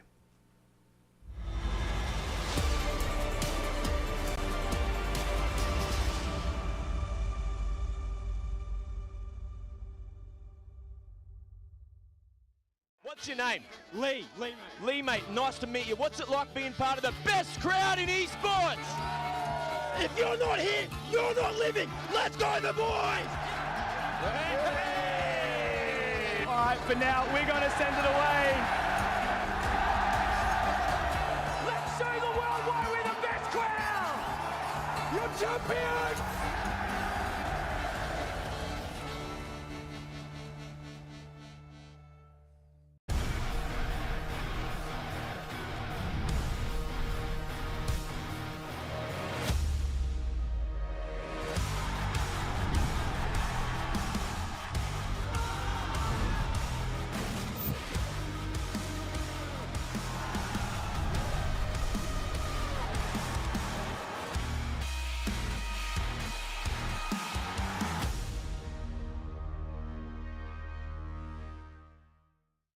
Think you've seen it all? With Faceit Watch's Point of View Selector, you can experience the game from any pro's perspective. Use the multi-view feature and customize the stream with up to 4 angles. Control what points you see while earning rewards. Drops are activated and lucky winners will receive Face It points. And if you ever miss a match, VODs are now available. Get instant access to demos with multiple POVs and commentary. Watch it, control it, face it.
Hello, it's been a little bit of a break, but we're ready to go. Lower bracket, your surviving teams, and Sharks able to get themselves a squeaky win on to Train, and now we're going to be moving things over on to Nuke, where this is going to be the map pick for Sharks. So, I mean, things are looking good on paper, but can that really happen? I mean, I think that's the biggest question here, Paladin, so give me your thoughts. How are we feeling about this Nuke map that's about to come through? I've always said that I think that Sharks looks most comfortable on this map. I think they've got some decent mid-rounding. I'll be curious to see what the work has been done now with this new lineup. You know, you've got to have a lot more impact with that op. Gafola having given it to Nyx now. We'll see what he can do in this map specifically. I also think that you think about just this close qualifier in general. Fluxo battered Imperial on this map not too long ago. And having that tape readily available, being able to watch that live, knowing exactly what you can do to punish, it's really nice to have if you're Sharks. So there's a lot to really be excited about on this pick when you look at it from a statistical perspective and you just think about it from like a mental perspective as well. So a lot in Sharks' favor here, and I hate to say it, but Imperial are really in a bad place right now.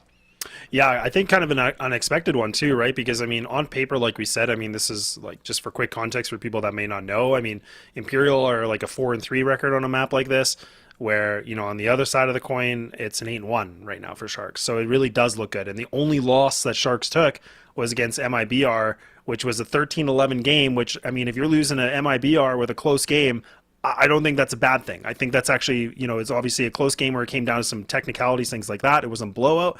But look, like Imperial being in a situation where they haven't been able to find a map win at all. Like these guys have, you know, they're essentially in a position where they might go 0-4, you know, if they can't get this thing done. And I mean, that's a huge exit for them if that's the way this is going to go. But that's where we said the competition here for the closed qualifier is so cutthroat, because the winner's going to be able to move on out of this, but the loser's going to pack their bags and they're done and they're not going to Dallas.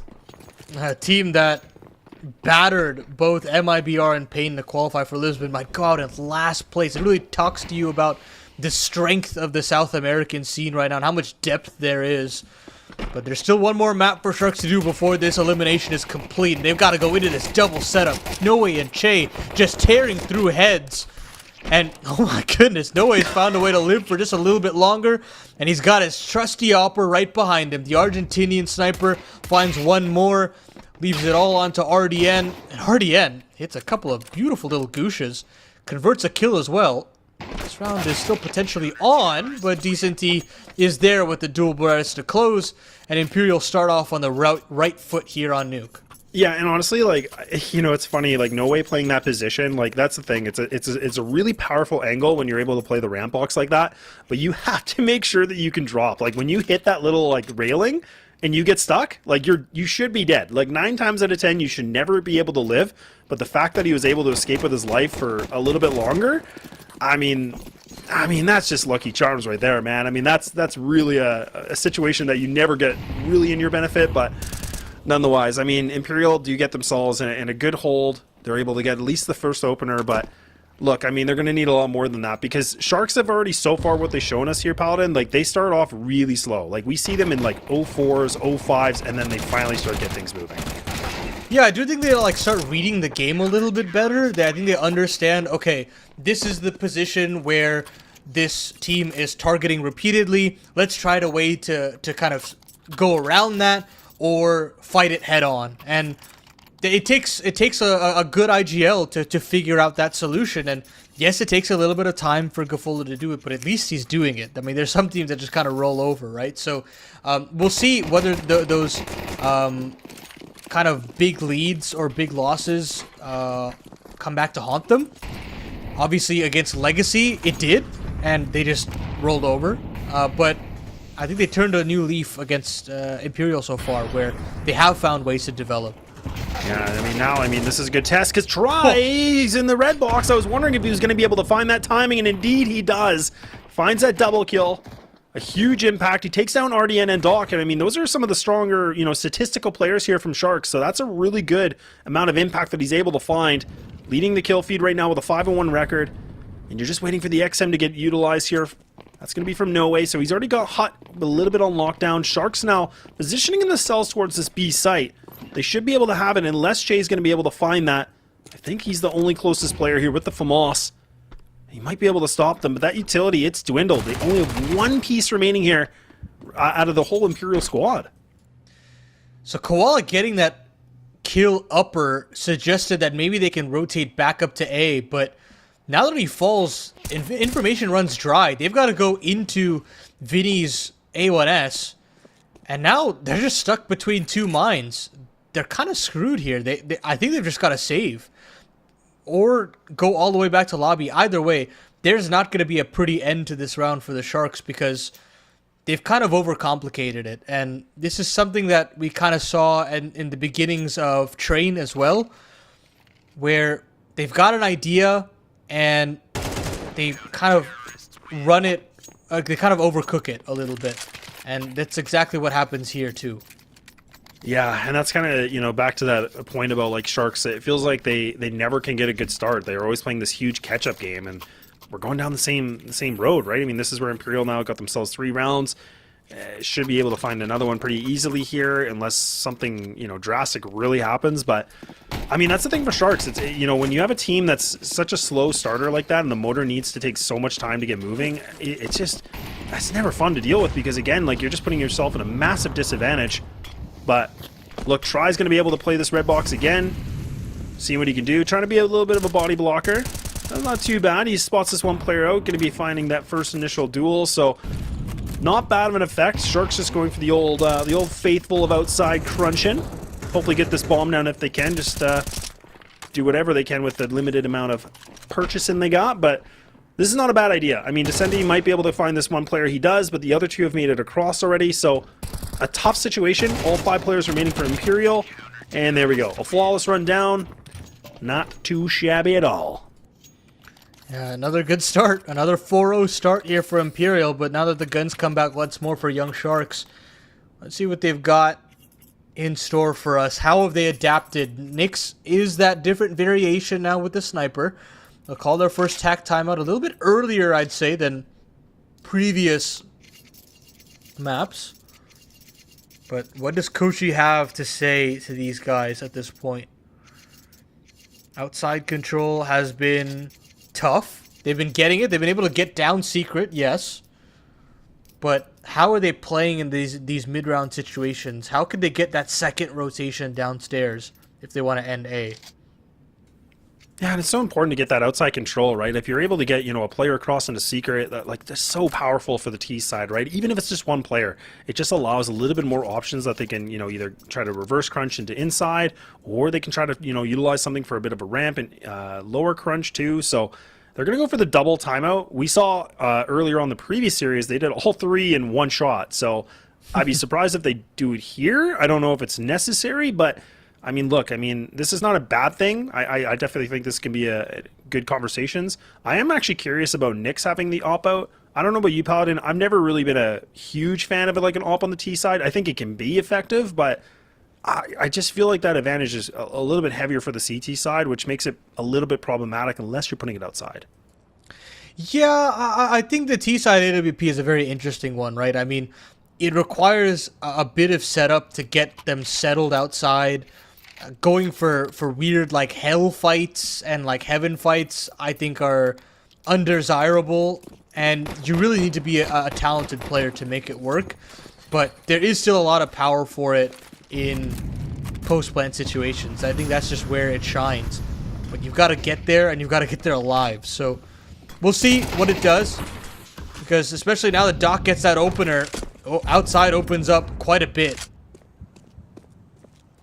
Yeah, I mean, he is someone like that to kind of start things off, right? I mean, you know, Doc is kind of one of those guys on this Sharks team that really is, like, one of their, you know, stronger players as of more recently. So it's good to see him, you know, taking down the IGL, getting a nice little bit of an entry.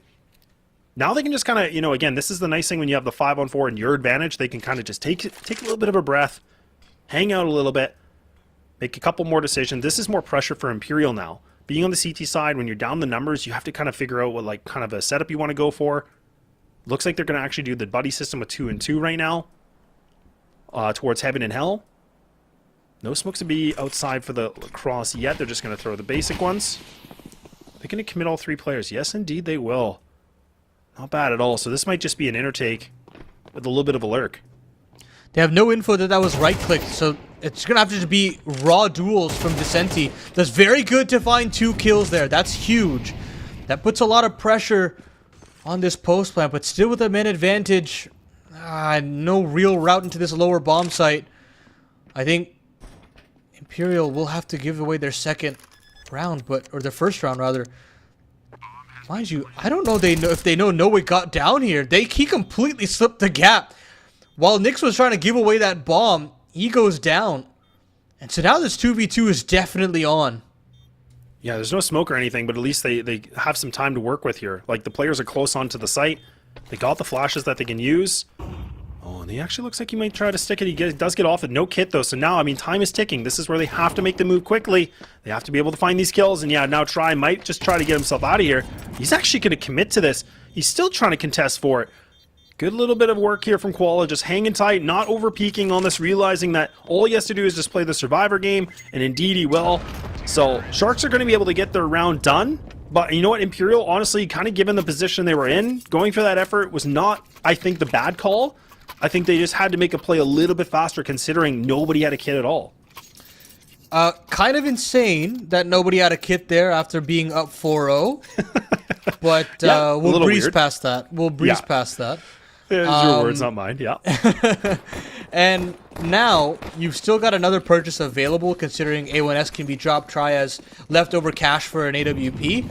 And now you start to see a little bit more pressure outside. You can start to see Vinny stretch his legs out into red. And right when they call an outside play, they go inner Sharks. That's a beautiful call there from Gafolo, completely reading the situation and finding a way to break past it. Yeah, I love the tempo change that we see from Sharks. The fact that they just kind of, Gafolo's like, you know what, let's just go for the nice inner take on this. Not mess around, let's not wait things out, let's not play this slow play. Imperial likes that. I mean, we kind of saw that on Train, right? They were just doing all these like slow, execute, methodical plays. So I like that Sharks are kind of like, you know what, let's get up close and personal, let's find this. They're going to get the second round done because, yeah, Imperial have no ground to work with here. And only losing Gafolo, that's huge, because, I mean, if they can keep these 4 players alive, that'll be great. I mean, Tries should be able to keep this up. I don't think, you know, Sharks are in a position for the hunt. But I love it. I mean, the double timeout looking like it's panning out nicely. That's going to be 2 rounds in a row for them since that, though, Paladin. So that's one thing that we've seen from Sharks. They may start slow, but man, oh man, can they claw back into a game quick. Yeah, and again, it's that adaptation, realizing that, hey, we're getting a lot of outside space, and surely Imperial will realize that. That's when we go into inner quickly. And that's where you see also the pedigree of Sharks on this map, where that execute, it's snap quick. Everything is into place straight away. The Molotovs are in exactly the places where they need to be. The flight paths of the players know exactly what kind of angles to pre-aim. And it's just very sharp work there from Gafolo. Great call. And now, there's still money left over with that save, so all's not solidified just yet for the Sharks. And this time, they'll go back to outside now that Try is in inner. It's actually a deeper smoke that's going to get thrown, so that's going to cover off Mini, so it's not going to be the old faithful smoke wall. This is actually instead just going to block off the one CT that's not going to be able to see through it. Try playing a lot more of an aggressive angle on this with the AWP playing in hut. So instead of, like, you know, trying to get that yard control or, you know, really fighting for that outside, they're going to double crunch this hut. Really interesting, because even if Try misses this shot, No Way is in a position where he A, can swing, or B, hold this, and should be able to find this free kill, just like you see right here. There it is. Nice little bit of a combination, good teamwork. Now they can fall back. They're in a good position. Now this is all about the T's needing to find these kills. Not looking great. Not looking great at all, because these M4s are making connections. And there we go. They take this yard control, they bounce back nicely. RDN in a tough position with 44 seconds, but he's already gone to the grave. Yeah, solid setup there from Imperial in the hut. I was going to say, they finally avoided Tries off, but it's basically the reason why they're able to win the round, or at least deal with that lobby pressure. And then they can focus back on the outside and kind of take stock of the wrap that's coming in. They spot a barrel, and they just can't deal with it because of the great tethering between those two CTs. So Nice bounce back there from Imperial, really getting better with playing alongside some teammates. And again, Try will opt in for aggressive hut.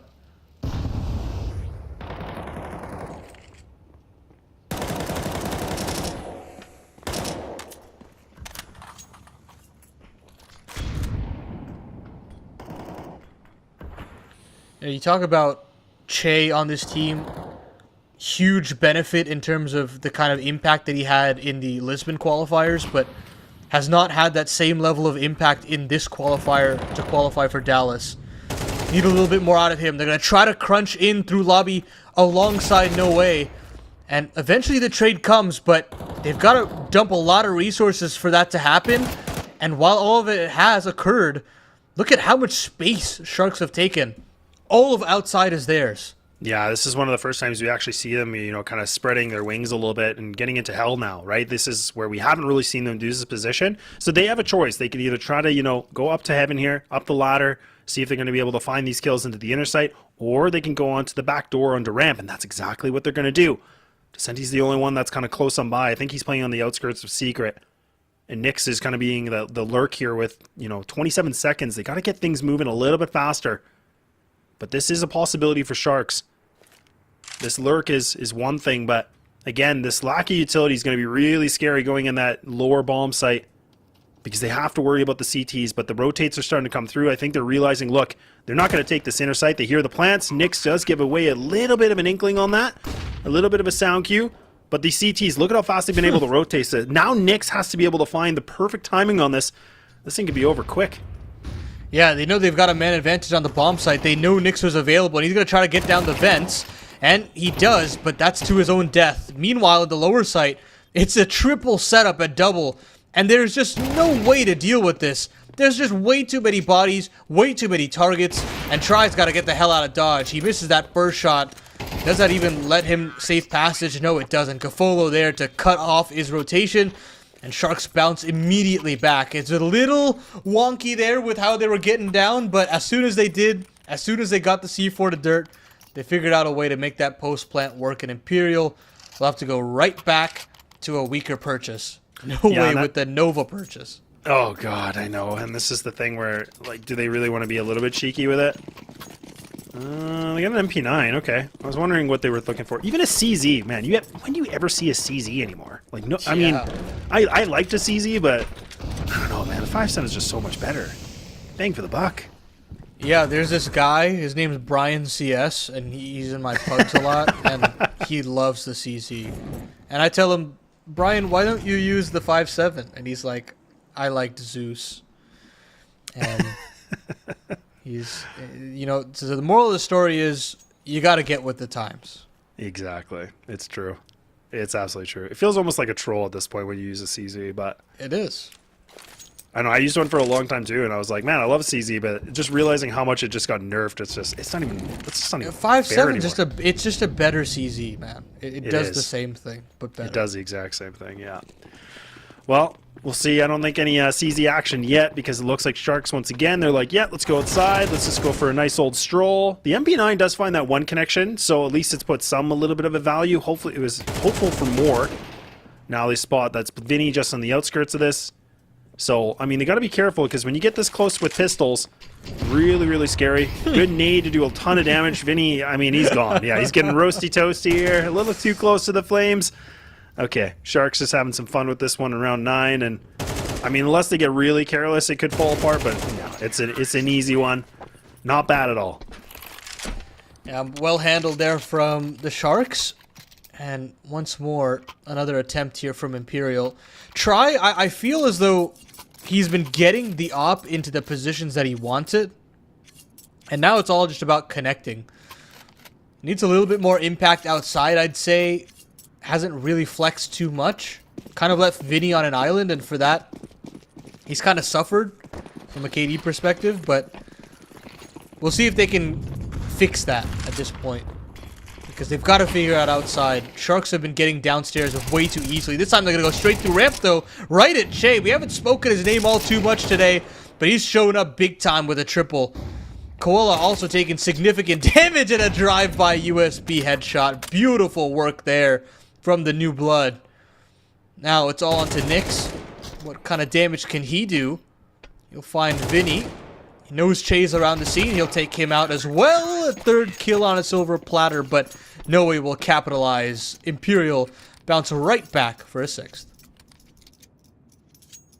Yeah, it's no harm, no foul. I mean, again, a situation where we can see, 3 rifles being used here from Sharks, so I actually don't mind this. Actually 4, so math is hard apparently for me. But either way, I mean, Sharks in a position where, this round could really bounce things back. We could be potentially looking at that potential 6-6 if they can find this. But again, they've been successful with the inner crunch, right, where they do a fast inner take, which this could look like a maybe, but the outside take has also been their best friend too.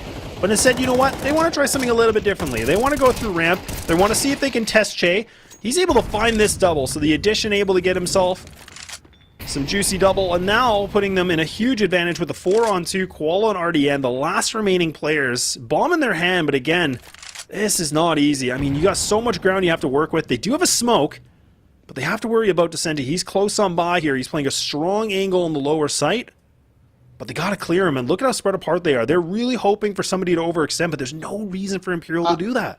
I don't think they're committing to this. They have baited out 3 rotations to this lower site. They still have J-Hall control, and they're going to rotate back up to the upper site. It's only Noe on this portion of the map. It's essentially a 2v1 because they're splitting from Mini as well.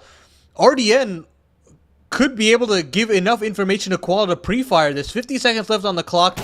Here comes a swing out. Okay, and Noe's confirmed the kill. That should dispel all worries in this round, and Noe will double up. There was a real world there where Sharks could have battled back in the late round.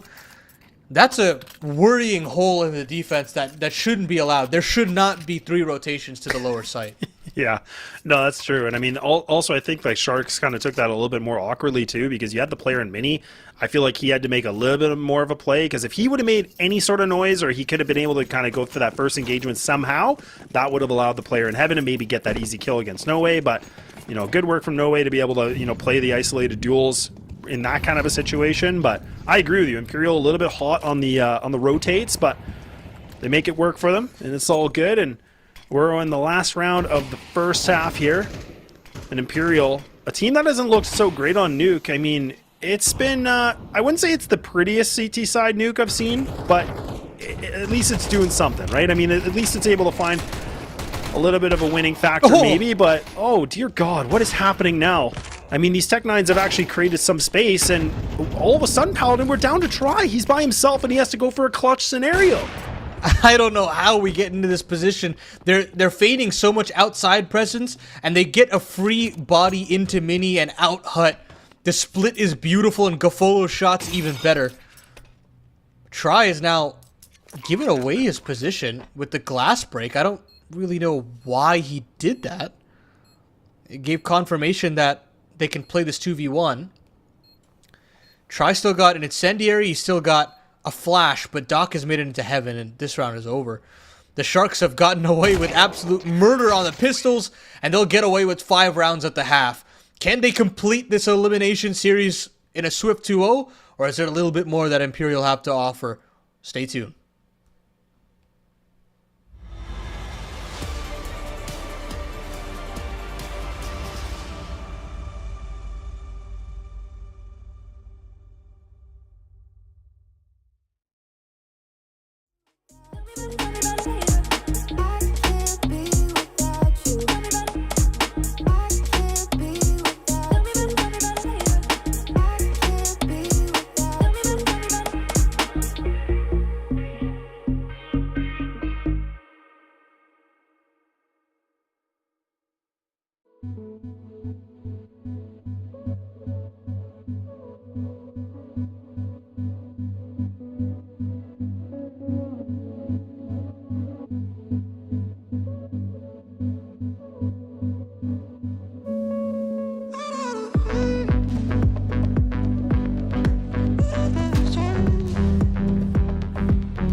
Okay, short break, ready to go. Imperial to get themselves in a lead position, a 7-5. I feel like we've been here before, but now Sharks are warmed up. They got it in them. Can they get a 2-0, or can Imperial push the boundary one more time with third map series? Maybe. Well, we'll find out. Laz and Paladin here. Imperial on the T side, and Sharks here for the CT. And already now Imperial getting a little bit heavy on the gas pedal. They're just going to go right into lockers. They're going to be able to take down RDN. And honestly, a kind of a cool pace that we see from Imperial. They should know exactly what's coming. Nyx up to the task to find the first against Try. And that really suggests to Imperial that the Sharks are aware of what's going on. They've got to stop the tempo, especially considering Vinny's got the bomb.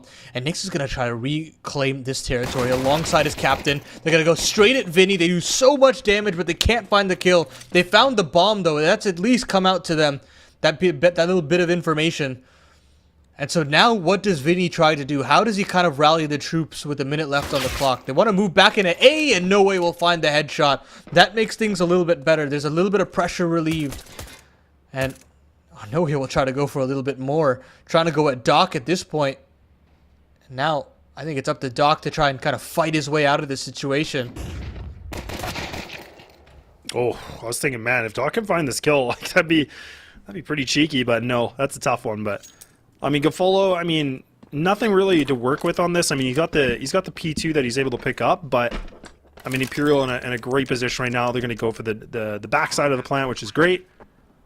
Shouldn't be anything a little bit too sketchy, but I mean, this is all about Gafolo just honestly finding the right timings of these kills. But I mean, Imperial have some really good post-plant positions. You have the person on the backside, the person on the vent here. This gives Gafolo a little bit of a time for maybe some of these one-on-one duels quickly, but no, not going to happen. Imperial, nicely done. They're going to be able to find themselves the pistol, which is a great start. So Sharks in that kind of an awkward position where now I'm just going to be curious where they go for the stack, right? I mean, I think that's what you have to do. We see a lot of teams go for the inner crunch, or the lobby crunch, I should say, but I mean, I'll be curious what Sharks have in store for us on this one. I mean, again, let's not forget, this is their map pick, Paladin. Yeah, we'll see what he can get done now. We'll save for the Sharks, but Imperial still trying to find a footing in this series. I don't think that we've seen the real peaks of this team yet. Maybe we saw it for a round, but I refuse to believe that that's the level that we can get out of this Imperial. I mean, just I'm still in disbelief when I look at that result that they had just a week ago, and what the quality of CS they have now, that they have to fight in this situation all the way back. It's kind of crazy to me. It is actually kind of madness, right? I mean, like when you think of Imperial, like you definitely think of a top prospect team in the South America region, and it seems so odd that yes, there's been roster changes, you know, over the course of let's just say half a year, just for the sake of it, but over the course of time, but it really shouldn't be that much of a downgrade where like they're not performing where they should be. I mean, we're starting to see some other teams that are just really overstepping them now, right? And that's where I just feel like that's so unusual, because Imperial have normally been a big staple, in my opinion, for the scene. So for them to be in a position where they haven't even won a map, and for them just fighting to keep themselves in this, it's just absolute madness. Well, either way, as a favorite, if you can get out the win, nobody's going to question it. A win's a win. And then they're definitely inching their way closer, just 4 rounds away. Sharks now with the bye decide to go for an all-in approach outside. 2 players to get that much bit of information. Don't see anything at this point. Can either keep going with that, they can fall off, And we'll go with the latter. Put pressure back on the Imperial to get a little bit more information. Top execute looking likely, or at least bits and bobs of that utility. And there are nearly 4 players here to greet them.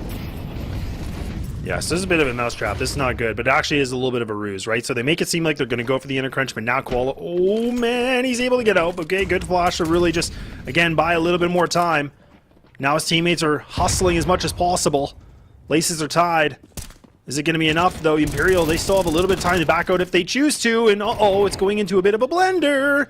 And now RDN getting the FAMAS to be locked and loaded. Oh dear God, I don't know how he's not able to find this. It's an absolute challenging duel, but he gets it done.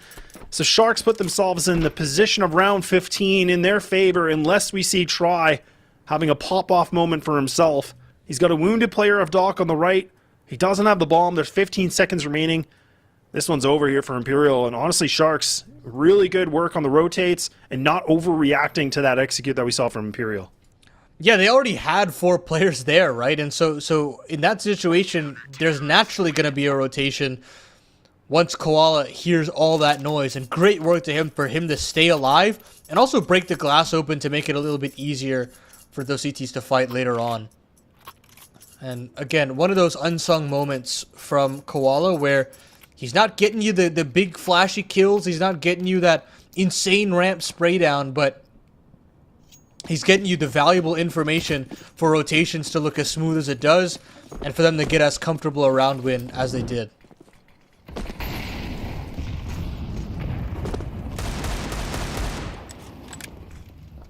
This is what's so interesting about Sharks, right? I mean, like we said, like, for such a team that has, like, terrible starts to these games so far today, like, it's crazy to think, like, we're at this scoreline now, right? I mean, this wasn't it like 4-0, 5-0 on this map alone that they were down, and then they've been able to come back into this where it's arguably, this can easily be a tie game within just a couple rounds of given the situation we're in? Yeah, it is very weird, isn't it? We'll see what they're going to do this time around, if they can buck that trend, but Try has found himself a Galil frag. And I believe, yeah, another A1S has been picked up by Descenti. Ooh, finally, Koala does drop one of the rifles. So, at the very least, there is no armor in play for any of these rifles. This should still be a Sharks round 90% of the time. But they've really got to cross their T's, dot their I's here, and keep these 4 players alive. Yeah, and the positioning, too, for some of these players from Imperial are a little bit interesting, because Vinny's on the back, back skirts with the bomb on ramp. I think he's just hoping he might be able to get this timing. Which could be potential. I mean, Koala's got his back turned a little bit here. He's just on the back hole. Plant's going to come in. Oh, he's going to hustle. He's going to bustle. Oh, no, Vinny. Oh, man, he planted just on the outskirts of the smoke. It's just really unfortunate. So it's easy to spot through him, but you know what? Honestly, in that kind of a situation, what are you going to do? I mean, I actually don't mind that attempt. I think it was just unfortunate with the smoke, because if he would have thrown it a little bit better for him, I think that could have been a free plant. Yeah, definitely. I mean, it would have forced at least a bit of a spam around the smoke, and maybe you got lucky. All good, though. That did make the difference between, I guess, Noe having AK and util, and instead left out for the Galil. So we'll see if that dink potential comes back to haunt him. Either way, Imperial will have to fight back now. Spam going every which way. Decency taking heavy damage. And lives to tell the tale. Switches that Galil over. Smartly done. But again, no real pressure being applied from the Sharks. They're very keen on just having sharper rotations and just trading effectively in these kind of late round scenarios. Which I don't mind. It's been working so far. Yeah, absolutely. No doubt about it. And now everything's kind of hit a bit of a halt right now, right? So now Imperial, again, kind of second-guessing a little bit what they want to do. They do have the double smokes available, and they still have, double mollies that they can go for another execute. There we go. Some smoke's going to be thrown on the outside. So they're going to go for the smoke wall again. This time it's a bit more of a deeper smoke, so this is going to cover off, again, Mini and Garage this time. So this actually does give an option where they could try to swing it through. Perfectly placed nade to pop open the smoke here from the Sharks. So this is really, really nice. That's the one thing that's been really good about CS2. Like, I know it's been around for a while now, Paladin, but honestly, I love that you can pop open the smokes. It's really changed the pace of, like, Nuke like this, right? I mean, back in the CSGO days, like, a smoke wall was kind of a guessing game. Now you can get a little bit more intel. But now, I mean, this intel is getting a little bit more compromised here for Imperial because everybody's not able to find these connections, but hang on, indeed they will. I mean, I eat my own words. Che's able to find this double. Oh. Things are to 2 and 2. Koala, there he is. He pops right out of the vent and he gets things brought back into Shark's favor. That's a very wonderfully done from Koala. The timing there to get up that ladder and save face. Beautiful rotations as well from the Sharks. I mean, the nading open the smoke has been a hot point of contention about the state of this map and whether it's a good idea. But when you time it like that, you just see the amount of power that it has over the CCs and how aware the T side has to be. You can't just throw the smokes down and just cross for free. You're gonna have to really take a calculated risk when you throw those smokes. Now it's a top pop on the cards here for the Sharks. Smokes are down. They're trying to cut down the distance. Nowhere gets really close, but no cigar. Vinny is down the vents, and he does get beyond the silo, and you will punch those digits down. So at the very least, there will be a bomb plant for the Imperial side. And now that they're at max loss, they'll have every bit of weaponry they could ask for. But at the tail end of it all, lads, it's 9-9. Yeah, this is, man, again, it's just like, it's crazy to think that Imperial had such a strong lead and they're right back into a deja vu situation where they seem to start off great and then it just fizzles, right? I mean, this is now where a situation where it's a 9-9. I mean, we talk about the statistics of this where Sharks are very heavy favored on this map, like just knowing from what we know, but I mean, for Imperial, like, this has got to really just be a kick to the teeth, a situation where you were in the lead, now you're in a tie situation, and Imperial have to really dig deep in the playbook now. They have to figure out what they can do a little bit differently for this, because some of the things they've tried have really just not worked. Like, there hasn't really been anything that's been that beneficial from them, right? So now it's a moment of Sharks just really doing a great job of bouncing themselves back in this game.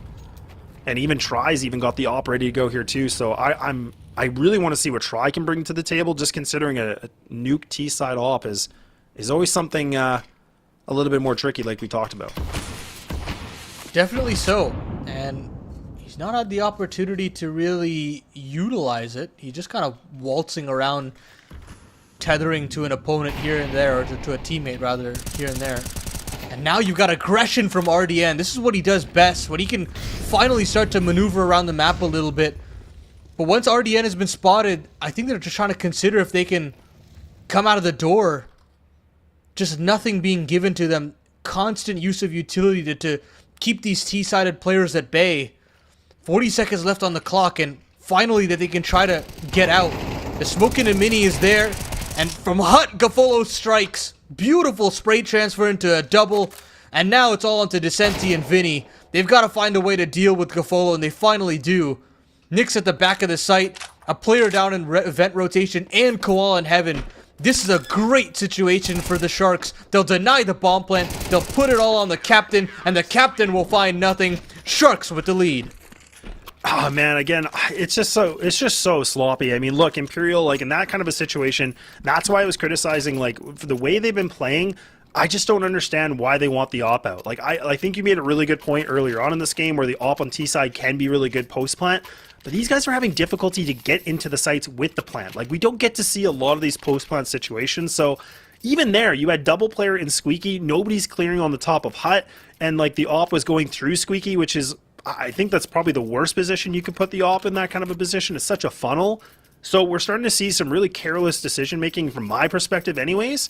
And I mean, even the fact that Vinny had no coverage for the bomb, it's just, again, these like kind of weird decisions that are now starting to really creep up. And I'm kind of wondering, Paladin, if these guys are, you know, getting a little bit antsy, just considering they've lost the lead, they have a map against them, and all we need is 3 more rounds and this thing's over and they're done, and they're not going to be going to Dallas. Yeah, they've lost a lot of that mojo that made them very exciting, and I think you're totally spot on. I think they definitely are getting antsy. when you see that scoreline piling up against you, and they start to make a couple of more rash decisions. They're all minute ones, but they all add up, and that's where you get that result of a more foolish round. So for the Sharks, they're going to take this opportunity with both hands. They've got Imperial right where they want them, and now they've just got to put the ball into the hole. Oh boy. So much riding on this now too. Smoke wall's going to get thrown, good pop. Again, no information. Those players actually make it across, so actually I was thinking that could have been problematic, but indeed it won't be. A huge hole from Garofalo, and then also from RDN, putting himself in the triple kill once again, playing on the top hut. He's just been a menace, man. Nobody's been able to stop him. Now we're at 11-9, but look, I mean, really good reaction from Sharks. Just even those double players in mini like that could have been a disaster, but luckily the communication was clear, like, look, I don't have it. They could slip through, but thankfully they were able to rebound quickly.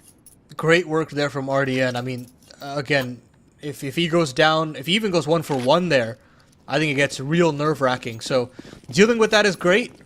Now they've got to deal with another bye. They're essentially 1 bye round away. Of course, if there's a bomb plant, 2, but you get my point. Yeah, I know what you're putting down, Paladin. Don't worry. Oh now, boy. what can they do? Nading open the smoke now has been very kind to them in this best of 3. And they'll just have to be okay with letting them down. They've got to be aware that that's a possibility. And Koala has also got to be aware of this ramp presence. 3 players here to deal with him. Doc with the rotation. There's a 3rd player downstairs as well.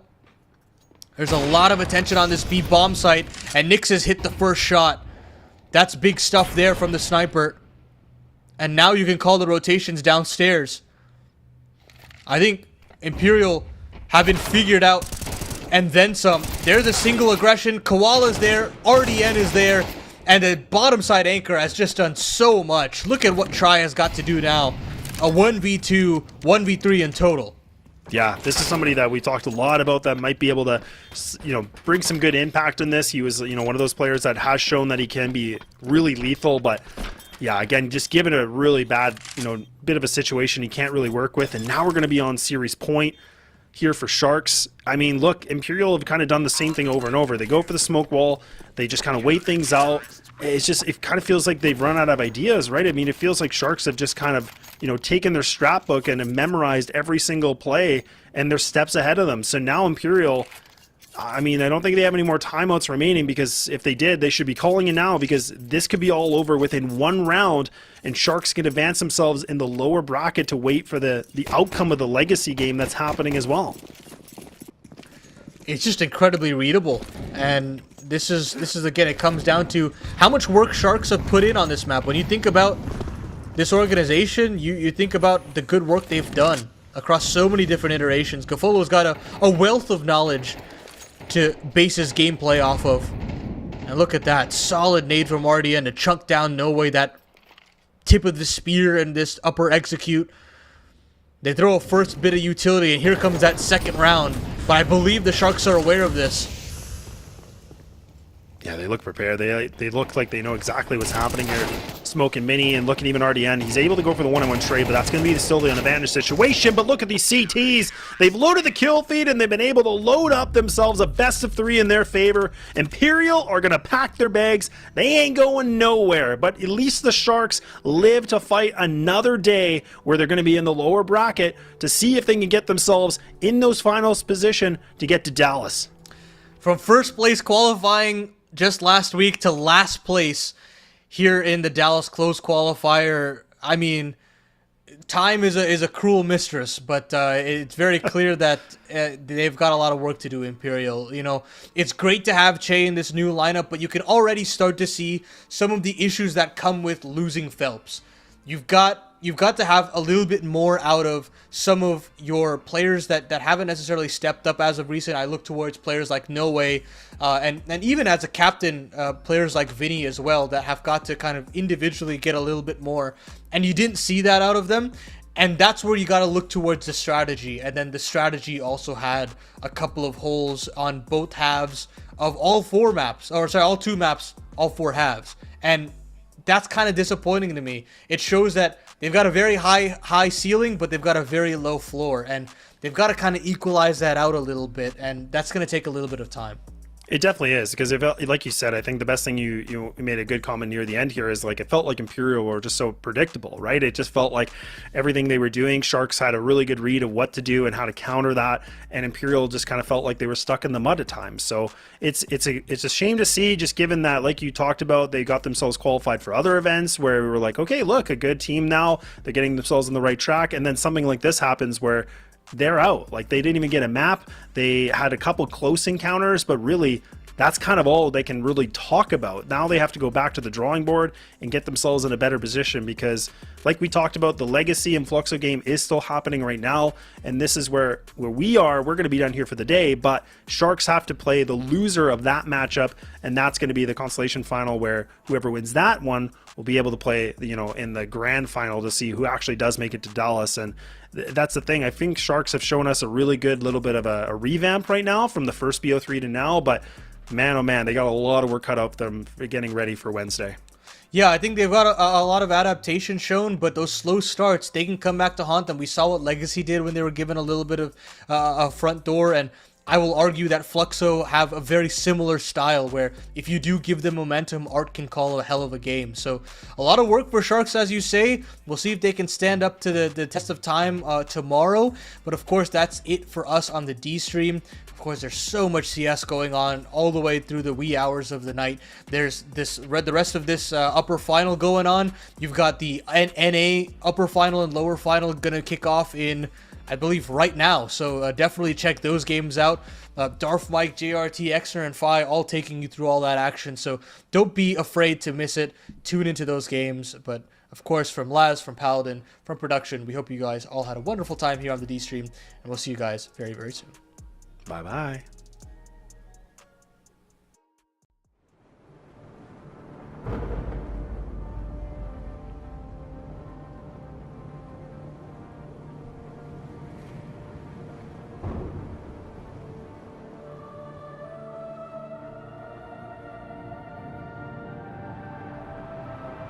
Rafa really making history. Absolutely phenomenal.